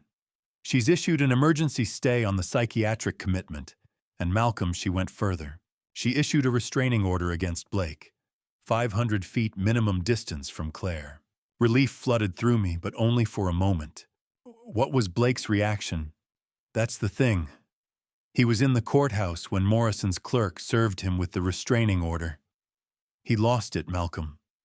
Started shouting about federal overreach, about you corrupting the system. Security had to escort him out. And the whole thing was caught on the courthouse security cameras. I allowed myself a thin smile. Blake Harrington, the polished district attorney, losing control in a federal courthouse. On camera. Send me the footage. Already did. By Saturday evening, the first cracks in Blake's facade had appeared. Lucas arrived at the safe house at 7:15 p.m., his face grave. Blake knows he's in trouble. He's calling in every favor, pressuring everyone he can. But people are starting to ask questions. Why would a federal prosecutor's daughter need psychiatric commitment? Why is the DA so desperate to control her? Claire emerged from the bedroom, her hand resting protectively on her stomach. She'd been quiet most of the day, processing everything. He'll keep coming, she said softly. Blake doesn't give up. Ever. I met her eyes. Neither do I. Sunday brought a different kind of storm. The Chicago Tribune ran a front-page story. Questions surround DA's emergency commitment filing. The article was carefully balanced, but the implications were clear. Below it, a photograph of Blake being escorted from the federal courthouse, his face contorted with rage. By noon, 3 more outlets had picked up the story. Social media exploded with speculation. Gordon called at 2:30 p.m. It's working. Blake's office is in damage control mode. His spokesperson issued a statement about concern for a family member's well-being, but nobody's buying it. The story's got legs now. But I couldn't celebrate. Not yet. Because at 4:47 p.m. Gordon called again. This time his voice was different. Malcolm, we've got a problem. My surveillance team just spotted Blake's BMW circling the general area of the safe house. He's not close enough to have pinpointed the location, but he's searching. He's got at least 2 other vehicles with him. I moved to the window, scanning the street below. John Hayes, Gordon's cousin, and our security detail, was already on high alert, his hand near his concealed weapon. How did he narrow it down? So unknown. Could be a leak, could be simple deduction. Your name's attached to several properties in this area through various LLCs. He's running them down one by one. Sunday night, the safe house felt like a fortress under siege. Claire was in her room trying to rest. Lucas had returned to his apartment to maintain the appearance of normalcy. Gordon's surveillance team had expanded their perimeter. And I sat in the darkened living room, my phone on the coffee table, reviewing our strategy for Monday. Tomorrow, Claire would give her full testimony to federal investigators. 4 hours of detailed accounting, every incident, every threat, every bruise. Dr. Bennett would provide medical documentation corroborating the abuse. Diana Beaumont would testify under a grant of immunity, providing evidence of Blake's financial crimes and his conspiracy to eliminate Claire as an obstacle to his ambitions. Lucas would deliver 30 years of documentation. Judge Elliot Harrington's systematic corruption, the cases fixed, the bribes paid, the evidence buried. Everything was falling into place. But desperate men do desperate things. At 11:23 p.m., I saw the headlights, a dark sedan moving slowly down the street. Not Blake's BMW, but similar, expensive with tinted windows. It passed the safe house once, then circled back 5 minutes later. I texted Gordon, activity outside. His response was immediate. Team sees it. 3 vehicles total. They're hunting. I stood at the window, watching the sedan make another pass. The driver's face was obscured, but I could see him looking, searching, trying to identify which house might be sheltering his prey. Claire appeared beside me, her arms wrapped around herself. Is that him? I don't know. Maybe someone working for him. She was silent for a long moment. Then, what happens tomorrow? Tomorrow, we finish this. You tell your story. Diana tells hers. Lucas provides the evidence. And then the federal government brings charges against Blake Harrington and everyone who helped him. And if he finds us tonight, I met her eyes. He won't. John Hayes is former U.S. Marshal Service, and Gordon has 6 people watching this location. Blake would need an army to get through them, but even as I said it, I watched the headlights pass again. Slower this time. More deliberate. At 1:47 a.m., I was still awake. Claire had finally fallen asleep. John Hayes was on watch downstairs.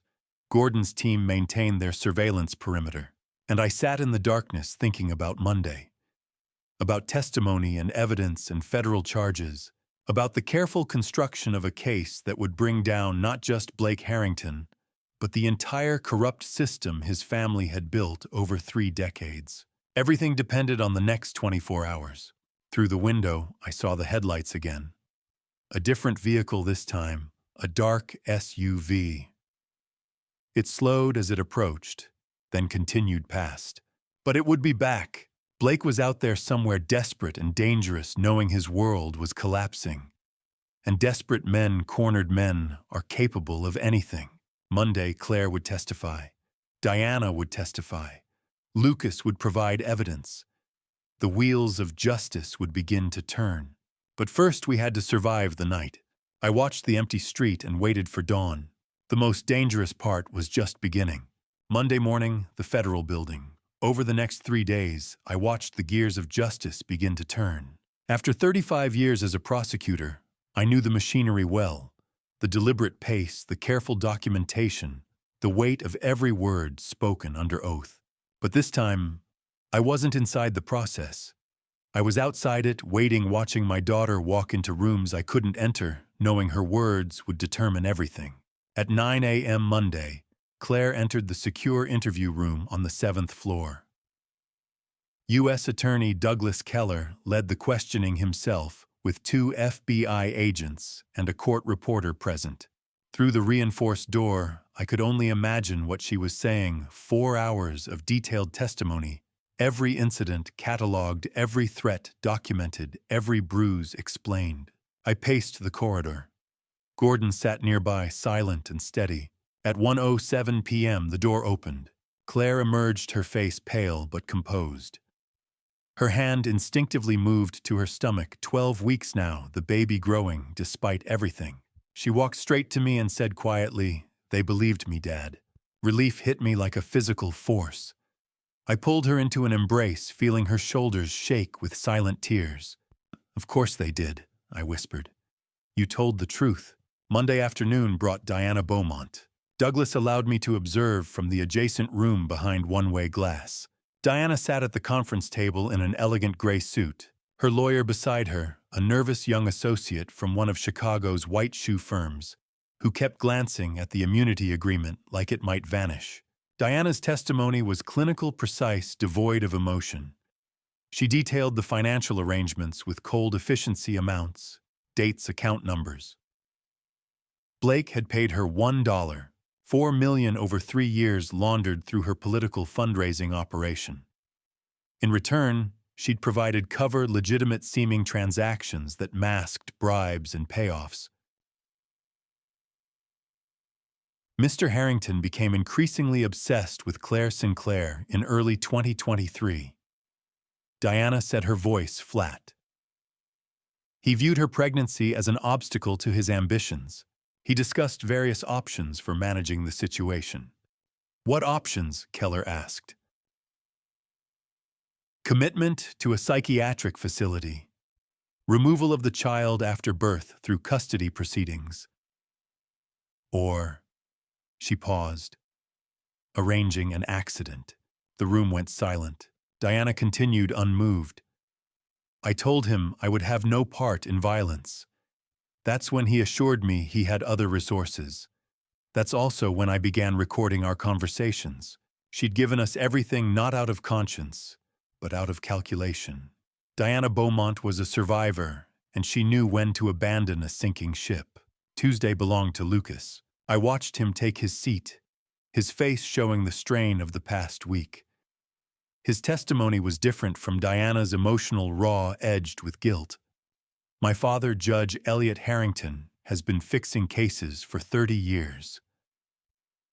Lucas said, his voice steady despite the tremor in his hands. I've brought documentation of 47 cases where he intervened improperly. Dismissed charges, suppressed evidence, altered bail conditions. Always for people who could pay. Always for my brother. He walked the investigators through each file, his legal training evident in how he organized the evidence. The pattern was clear. Wealthy defendants dropped charges, payments to offshore accounts, Judge Harrington's signature on every dismissal. "Why are you coming forward now?" one of the FBI agents asked. Lucas met his gaze. "Because I saw what my brother did to Claire. Because I realized I'd been complicit in this corruption my entire career. And because," his voice broke slightly, "because someone has to stop them before they destroy another innocent person." Tuesday afternoon, the financial experts testified. Forensic accountants presented their findings: money laundering, campaign finance fraud patterns, consistent with organized criminal activity. They'd built a RICO case, racketeer-influenced and corrupt organizations, treating the Harrington operation like a mafia family, which in essence it was. Wednesday, the grand jury deliberated. Claire and I waited in Douglas Keller's office watching the clock.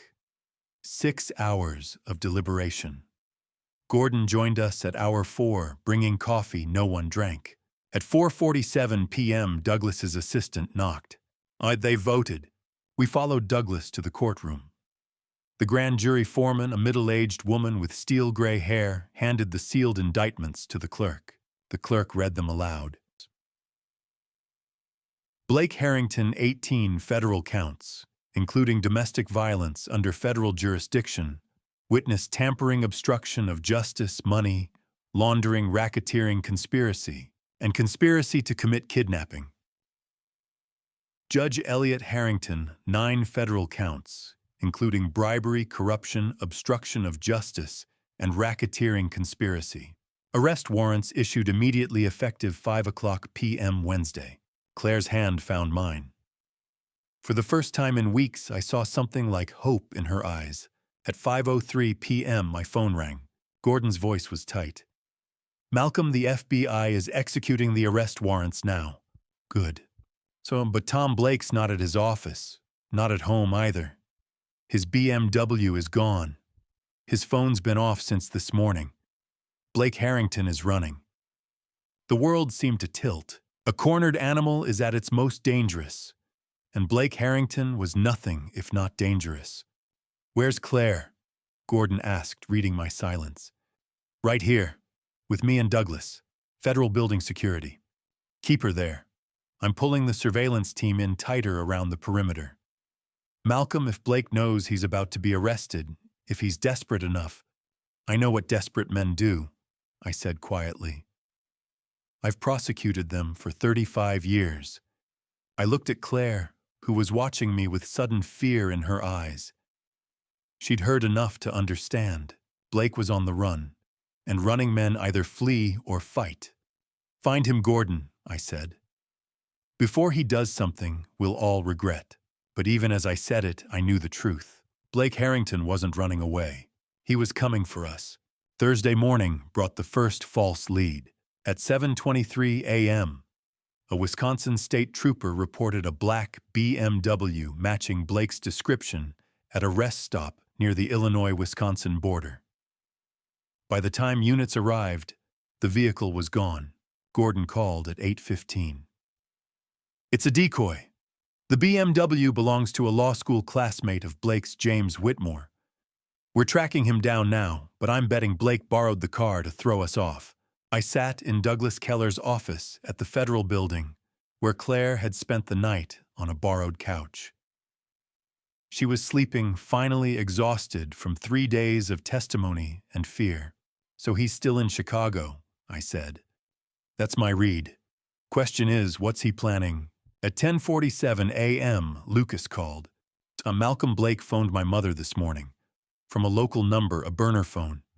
He was rambling paranoid talking about being framed. But he's not running. He's still here somewhere in the city. My blood ran cold. What did he say to her? He asked if she knew where Claire was. Mom told him she had no idea, but Malcolm, he's looking for her. Or for you. He's not thinking clearly. 30 years of being untouchable, and now it's all collapsing. Men like Blake don't handle that well. I knew Lucas was right. I'd seen it dozens of times, powerful men who couldn't accept their own downfall, who lashed out in increasingly desperate ways. We need to draw him out, I said. By 2:00 p.m. Thursday, I'd made my decision. Absolutely not, Gordon said when I told him the plan. You're not using yourself as bait. He wants me or Claire. I'm not risking her, so it has to be me. Douglas Keller listened, his expression carefully neutral. If we do this, it has to be controlled. Full surveillance, law enforcement in position, multiple layers of protection. Fine, set it up. Claire woke as we were finalizing the arrangements. When she understood what I was planning, her face went white. Dad, no, this is insane. He's not going to stop looking. Not until we force his hand. Better it happens on our terms with every advantage on our side. She started to argue, then stopped. She knew I was right. At 6:00 p.m. Thursday, I drove home. My house in Lincoln Park sat quiet on a tree-lined street. The neighbors knew me, the federal prosecutor who'd lived there for 27 years, whose wife had died there, whose daughter had grown up there. Gordon's surveillance team was positioned in 3 unmarked vehicles within a 2-block radius. 2 FBI agents were inside a van across the street, cameras trained on my front door. Another team was on the next block, ready to respond within seconds. I walked inside, turned on the lights, and waited. At 7:14 p.m., a dark sedan pulled up across the street. Not Blake's BMW. A rental, a gray Ford Fusion with tinted windows. It sat there for 3 minutes, engine running. Then Blake Harrington stepped out. He looked nothing like the polished district attorney I'd seen at the Gala 2 weeks ago. His suit was wrinkled, his tie gone, his hair disheveled. Even from 50 feet away, I could see the wildness in his eyes. I walked out onto the front lawn. Blake saw me and froze. For a moment, neither of us moved. Then he crossed the street, walking toward me with the jerky movements of someone running on rage and desperation. You destroyed me. His voice was too loud, carrying across the quiet street. Lights were coming on in neighboring houses. I was going to be Attorney General. I had a path, a future, and you destroyed it. I kept my voice calm, controlled. You destroyed yourself, Blake. Every choice was yours. You chose to hurt Claire. You chose corruption. You chose violence. She's mine, he screamed. The baby is mine. You had no right. People aren't property, I said evenly. And you don't get to own anyone, no matter how powerful you think you are. Blake's hand moved to his jacket pocket. Instantly, I saw movement in my peripheral vision.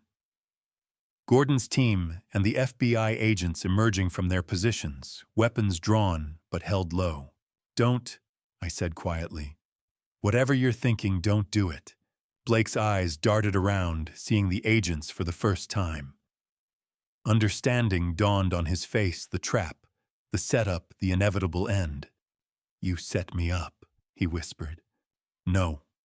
You set yourself up. I just gave you the opportunity to surrender. For a moment, I thought he would. His hand came out of his pocket empty and his shoulders sagged. Then something shifted in his expression. A desperate calculation. He ran, not toward the agents, but back to his rental car. He was inside and accelerating before anyone could reach him, tires squealing as he swerved around the FBI van and roared down the street. Pursuit authorized. Someone shouted into a radio. 3 vehicles peeled out after him. Gordon's SUV, 2 FBI units, lights blazing. The quiet residential street erupted into chaos, neighbors emerging onto porches, phones raised recording everything. I stood on my lawn, watching the taillights disappear around the corner. My phone rang. Lucas. Malcolm Blake just called me.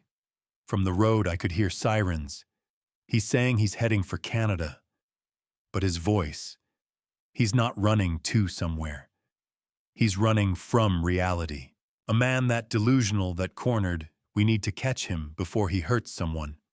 Or himself. I closed my eyes, feeling the weight of it.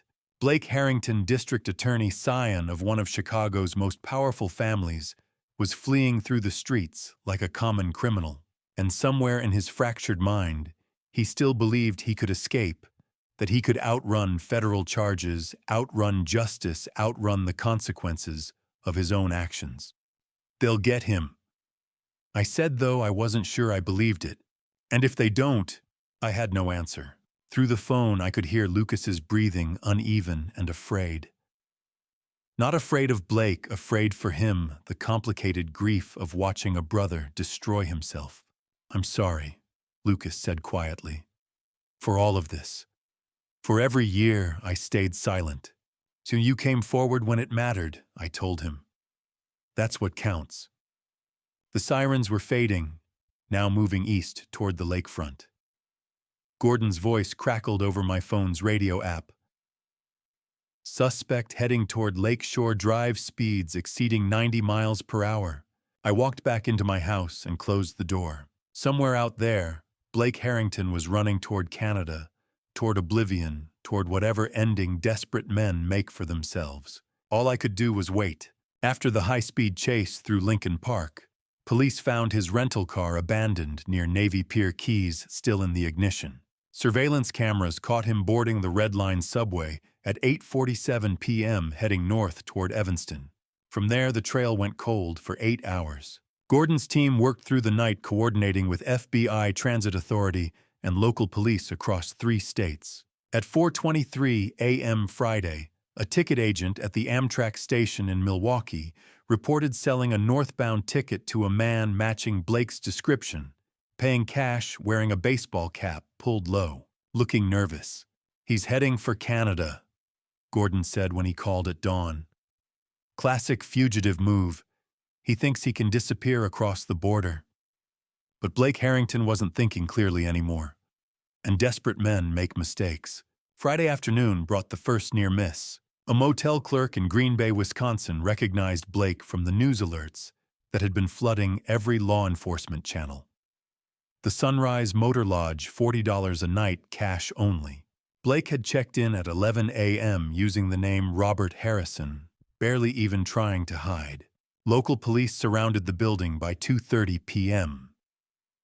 When they breached the room at 2:47, Blake was gone out. The bathroom window, on foot, vanished into the surrounding residential streets. He'd left everything behind a duffel bag, with clothes, a burner phone, and a half-eaten sandwich. The phone's call log showed 3 numbers: his mother, Helena, his brother, Lucas, and 1 unidentified Milwaukee area code. Gordon had the unknown number traced within an hour. A pharmacy. Blake had called asking about medications for anxiety using a fake prescription number. Another sign of his deteriorating state. By Saturday, Blake's face was everywhere. Every news channel, every website, every social media feed. Chicago DA on the run, federal manhunt enters day 3. The story had everything: power, corruption, domestic violence, a dramatic escape. Cable news couldn't get enough. Helena Harrington appeared on Channel 7 News at 4:00 p.m. Saturday, impeccably dressed, projecting wounded dignity. "My son is innocent," she said, her voice trembling perfectly. "Malcolm Sinclair has orchestrated a vendetta against our family. Blake is frightened, confused.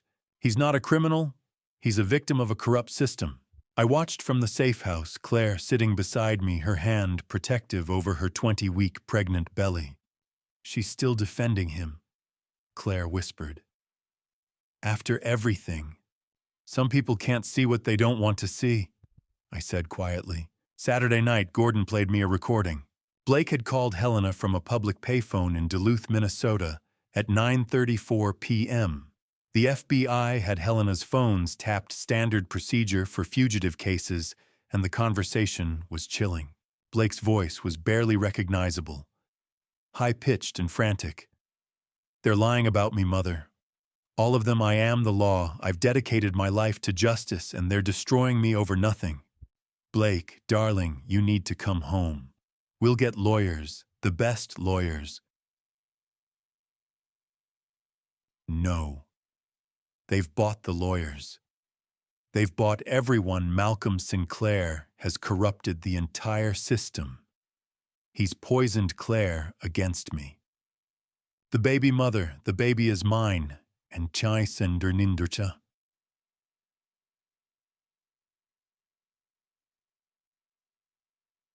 And he's trying to steal. The call ended abruptly. Likely Blake had seen someone approaching, spooked, and run again. Gordon's face was grim. He's completely delusional. Paranoid, grandiose, losing touch with reality. That makes him unpredictable and dangerous. Sunday brought another close call. A gas station attendant in Bemidji, Minnesota, 30 miles from the Canadian border, called 911 at 2:17 p.m. Blake had stopped for fuel, paying cash, buying energy drinks, and a roadmap. By the time state troopers arrived at 2:31, Blake was gone, heading north on Highway 71 toward International Falls. The net was tightening. Every law enforcement agency within 200 miles was mobilized. Border crossings were on high alert. Blake's face was the top priority for every cop in 3 states. He had maybe hours left, maybe less. Monday morning, 5:47 a.m., the call came. Blake Harrington had approached the border crossing at Rainy River, Ontario, on foot, carrying a backpack using a fake ID that identified him as Brian Henderson. The border agent, a 23-year veteran named Patricia Sullivan, recognized him immediately from the federal alerts. She processed his documents, slowly asking routine questions, while signaling her supervisor. U.S. Marshals had been stationed at every border crossing within 100 miles. They were there in 4 minutes. Blake saw them coming. He tried to run. He made it maybe 50 feet before Marshal Dennis Grant, a former college linebacker, tackled him to the ground on the Canadian side of the checkpoint. The arrest was clean, professional, by the book. Grant read Blake his rights, while 2 other marshals secured him. "You have the right to remain silent. You should probably use it." Blake was screaming about his rights, about persecution, about Malcolm Sinclair destroying his life. The words tumbled out incoherently, the rant of a man who'd spent 4 days running on fear and delusion. By 7 a.m., Blake was in federal custody, being transported back to Chicago in a U.S. Marshals vehicle. Gordon called me at 7:23 a.m. "It's over. They got him." I closed my eyes, feeling something unknot in my chest. Beside me, Claire had woken when my phone rang. She was watching me, her expression a mixture of relief and exhaustion. "Where is he now?" "En route to Chicago. He'll be processed at the Metropolitan Correctional Center by noon. Maximum security, no bail. The arraignment is scheduled for Wednesday." I looked at Claire. "He's in custody. It's over." But even as I said it, I knew the truth. This wasn't over. Not really. Blake was in federal prison, held without bail, facing 18 federal charges. But the trial would take months. Claire was 20 weeks pregnant now, halfway through. She'd have to face him in court, testify publicly, relive everything, while the media documented every moment. Gordon seemed to read my thoughts. He squeezed my shoulder. "You saved her, Malcolm." I shook my head. "Not yet. Not until he's convicted and she can breathe freely. Until then, we keep fighting." Claire's hand found mine. "We keep fighting," she echoed quietly. Through the window, dawn was breaking over Chicago, gold and pink across Lake Michigan. Blake Harrington was finally in custody. But the real battle was just beginning. Over the next 5 months, as Claire's belly slowly rounded with new life, we waited for justice to move at its familiar, agonizing pace. The waiting was excruciating. Each passing day was a reminder that Blake Harrington still existed, still breathed, still cast a shadow over our lives, even from behind bars. November bled into December, bringing a bitter Chicago winter. Blake was held at the Metropolitan Correctional Center, downtown, maximum security, no bail. His legal team, 5 attorneys from one of the city's most powerful firms, filed motion after motion claims of prosecutorial misconduct, requests for a change of venue, demands to suppress evidence. Every motion was denied. Blake requested solitary confinement. He refused all visitors except his attorneys. Even Helena, his mother, was turned away in mid-November. The guard told her Blake had left explicit instructions, no family contact. "He's punishing her," Gordon said when he told me, blaming her for failing to protect him. Classic narcissist behavior, everyone else is responsible. January brought a different trial. Judge Elliot Harrington faced federal court at last. I attended every day, sitting quietly in the gallery, watching a man who had corrupted Chicago's justice system for 30 years finally answer for it. The evidence Lucas provided was devastating. 47 documented cases of corruption meticulously recorded. Bribes, fixed rulings, suppressed evidence, a timeline spanning 3 decades of selling justice to the highest bidder. The jury deliberated for 8 hours, guilty on all 9 counts. Judge Elliot Harrington wept openly as the verdict was read. 2 weeks later, he was sentenced to 15 years in federal prison. If he survived the sentence, he would be nearly 90 when released. February and March dismantled Helena's social world. The Harrington name, once synonymous with power and prestige, became untouchable. Charity boards quietly removed her. Country club memberships were suspended. Invitations vanished. I felt no satisfaction watching it happen. Helena had enabled her son's cruelty through willful blindness, but she was still a mother watching her life collapse. She tried again to see Blake in March. Again, he refused. Lucas told me she had begun drinking heavily alone in the Lincoln Park mansion that once hosted political fundraisers. "She keeps asking how this happened," Lucas said, as if she doesn't remember every warning sign she ignored.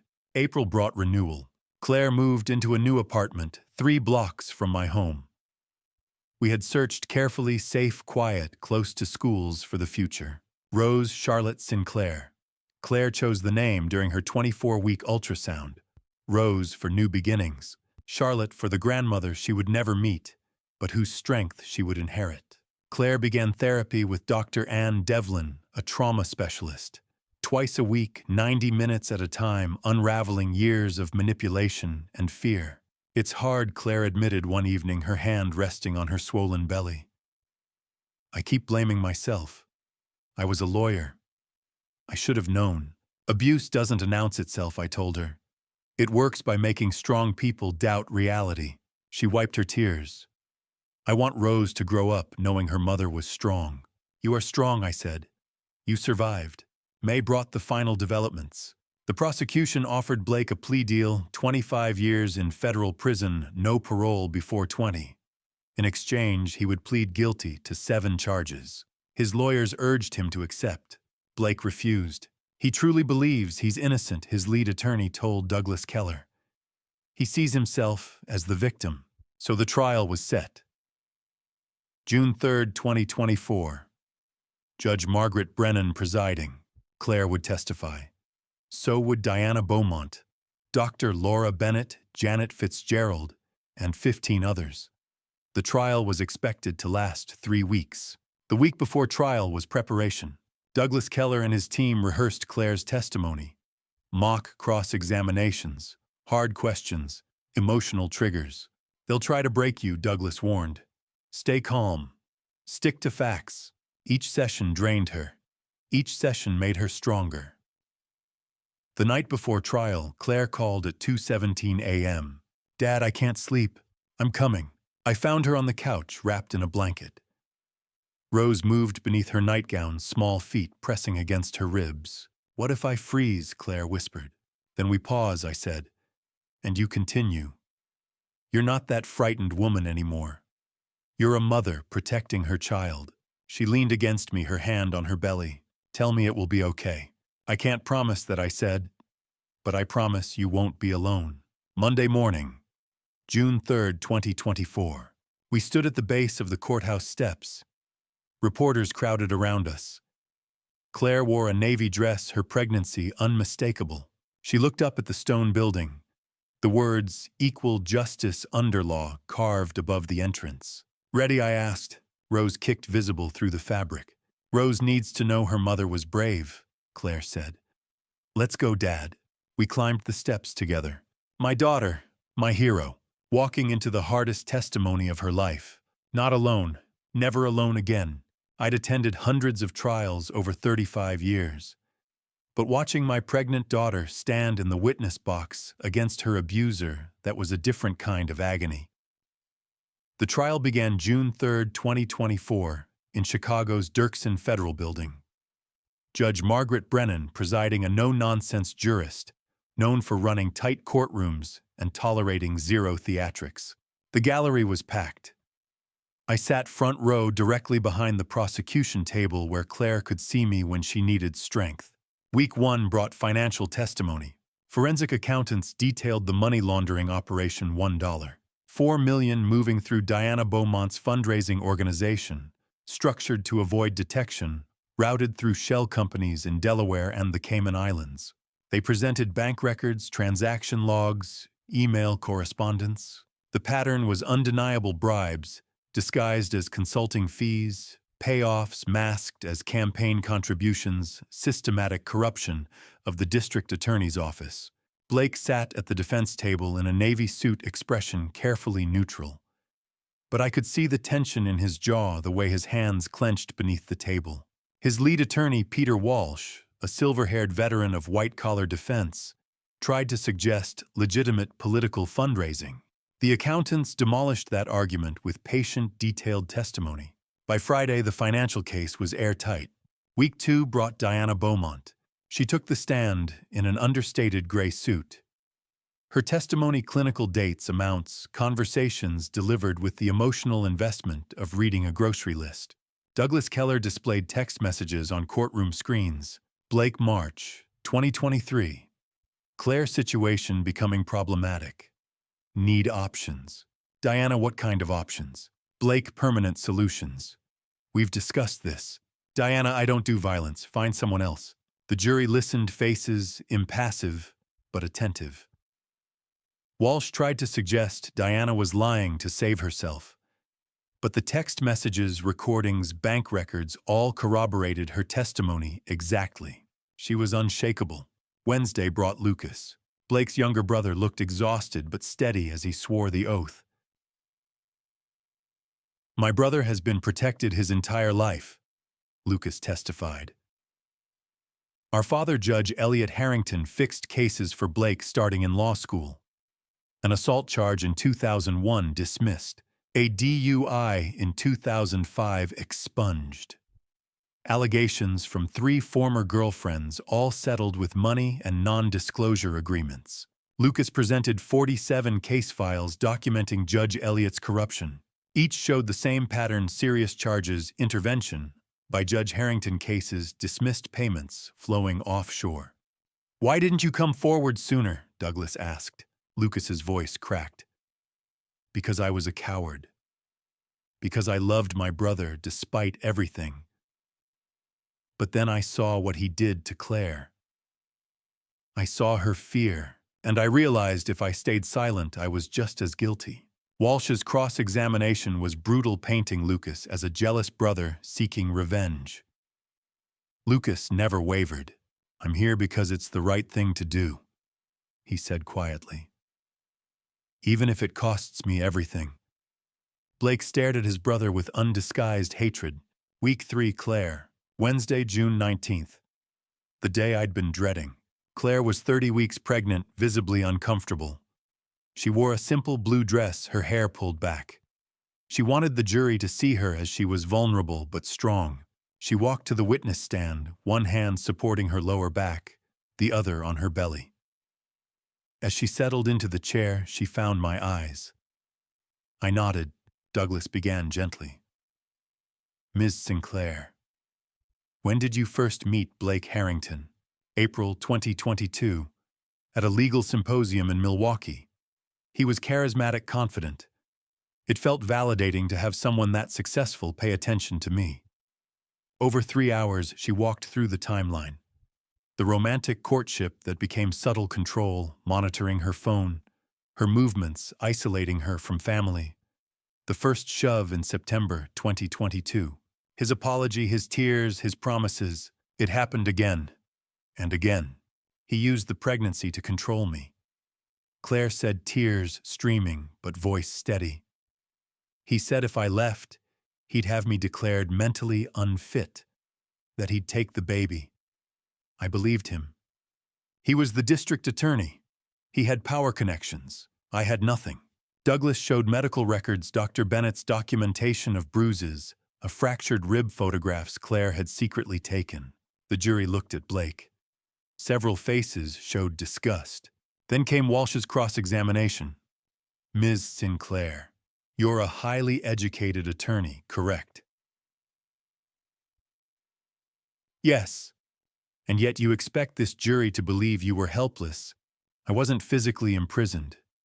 But Mr. Harrington controlled every aspect of my life. He monitored my phone, email, bank accounts. Leaving would have put me and my baby in immediate danger. Walsh pressed. Do you hate my client, Ms. Sinclair? She was quiet for a moment.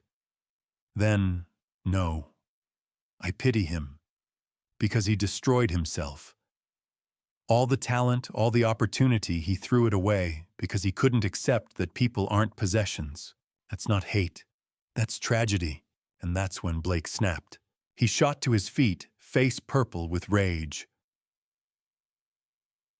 You're lying. You're nothing. Without me, nothing. The courtroom erupted.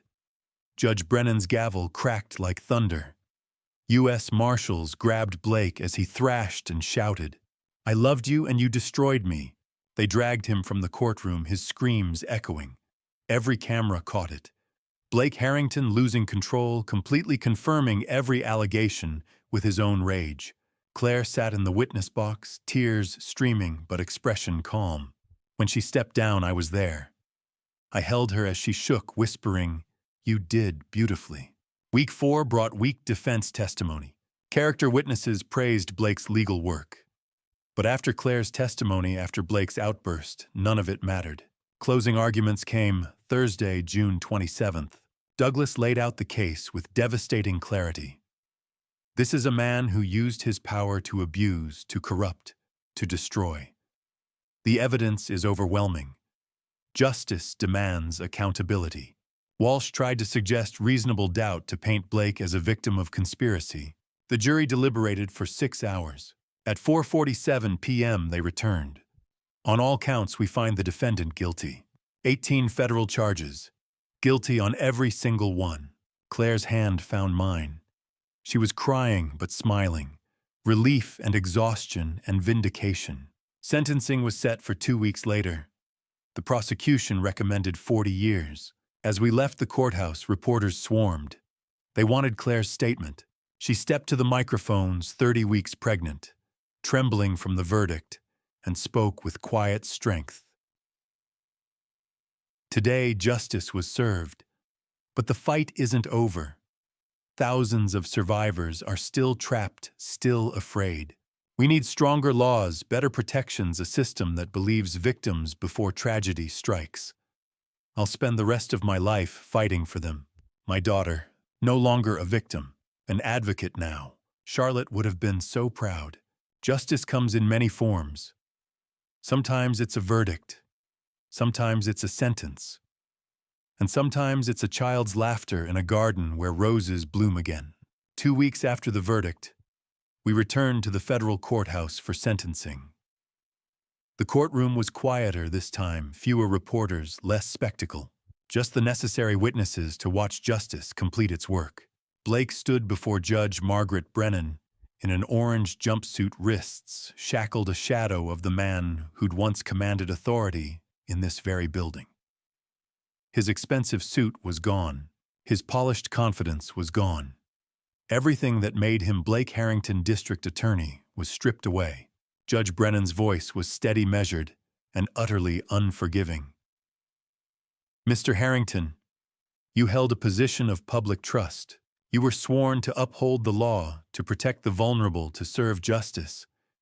Instead, you abused your power, betrayed that trust, and terrorized the woman who loved you.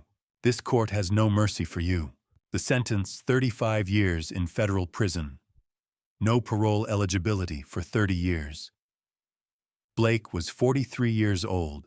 He'd be 73 before he could even apply for release if he lived that long. As the marshals led him away, Blake looked back once. Not at Claire. At me. His expression was empty. Defeated. He was no longer the district attorney. Just prisoner 847293. The pieces of Blake's empire scattered in the months that followed. Helena Harrington died 18 months later alone in the Lincoln Park mansion, a bottle of pills and an empty wine glass on her nightstand. She'd chosen oblivion over accountability. Diana Beaumont moved to Phoenix under a new name, living quietly on the immunity deal that saved her from prison. Judge Elliot Harrington died in federal prison in his 4th year. Lucas changed his name to Lucas Brooks and now works with a domestic violence advocacy organization. He's found his redemption in service. At 3:47 a.m. on September 12, 2024, Claire's water broke. I drove her to Northwestern Memorial Hospital, through empty pre-dawn streets, her hand gripping mine during contractions. "Dad," she said as we pulled into the emergency entrance. "I'm scared. Not of the birth, but of being a mother alone." "You're not alone," I told her, "and you're nothing like him. Rose is going to know love and safety every single day of her life." 14 hours later, at 5:52 p.m., Rose Charlotte Sinclair entered the world. 7 pounds, 4 ounces, dark hair and blue eyes. When the nurse placed her in my arms for the first time, I felt something crack open in my chest. Looking at Rose's small face, I made a new promise. "I protected your mother. Now I'll protect you too." The first year was hard. Claire returned to work in January 2025, joining a nonprofit legal organization focused on domestic violence survivors.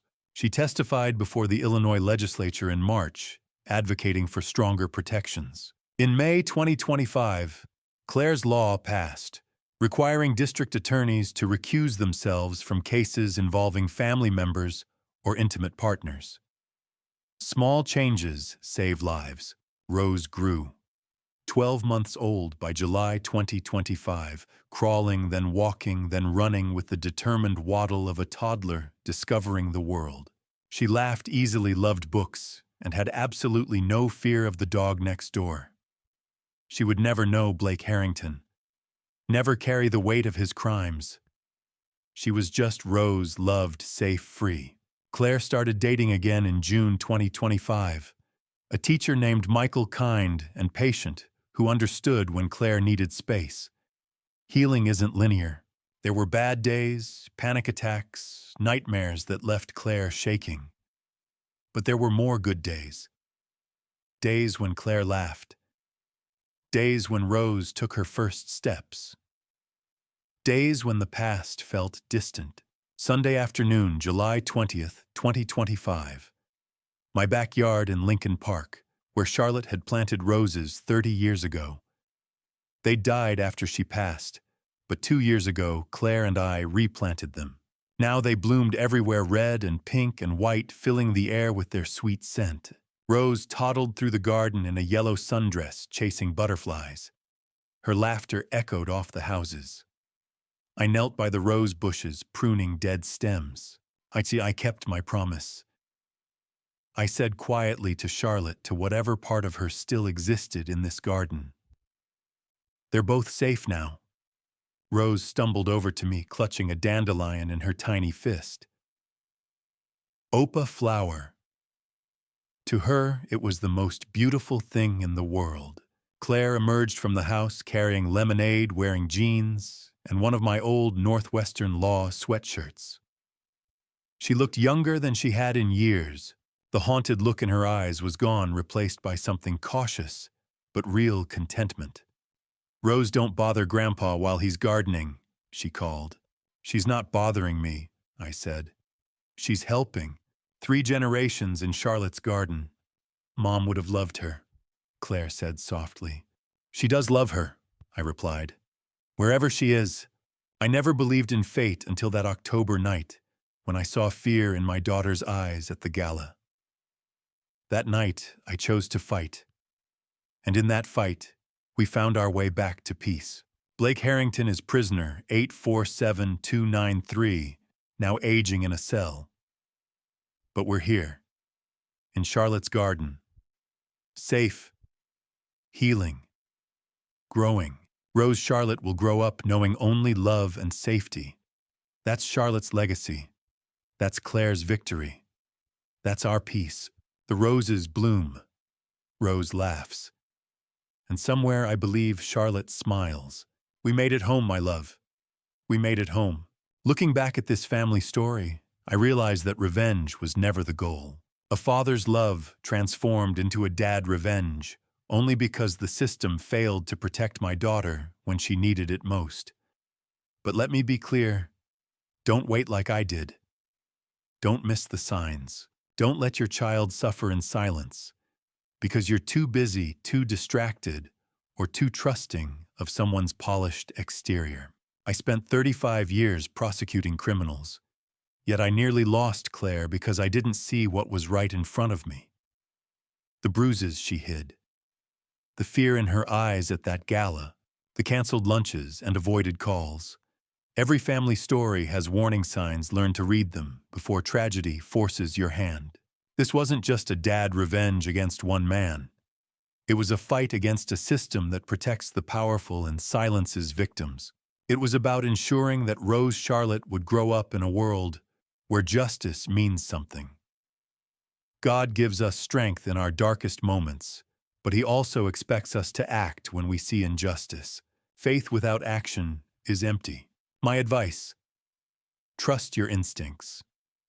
When someone you love changes, becomes withdrawn, fearful, controlled, don't accept their excuses. Dig deeper. Ask harder questions. And when they finally trust you enough to tell the truth, believe them immediately and fight with everything you have. This family story taught me that love isn't passive. It's fierce. It's relentless. And sometimes it requires a dad revenge that looks like cold, calculated justice, not for satisfaction, but for survival and healing. If this story resonated with you, please leave a comment sharing your thoughts. Subscribe to the channel for more powerful narratives and share this video with anyone who might need to hear it. Your engagement helps these important stories reach those who need them most. Thank you for staying with us until the end. And a final reminder, the stories you'll hear on this channel include fictionalized elements created for educational purposes. If this content isn't for you, feel free to explore other videos that better suit your preferences.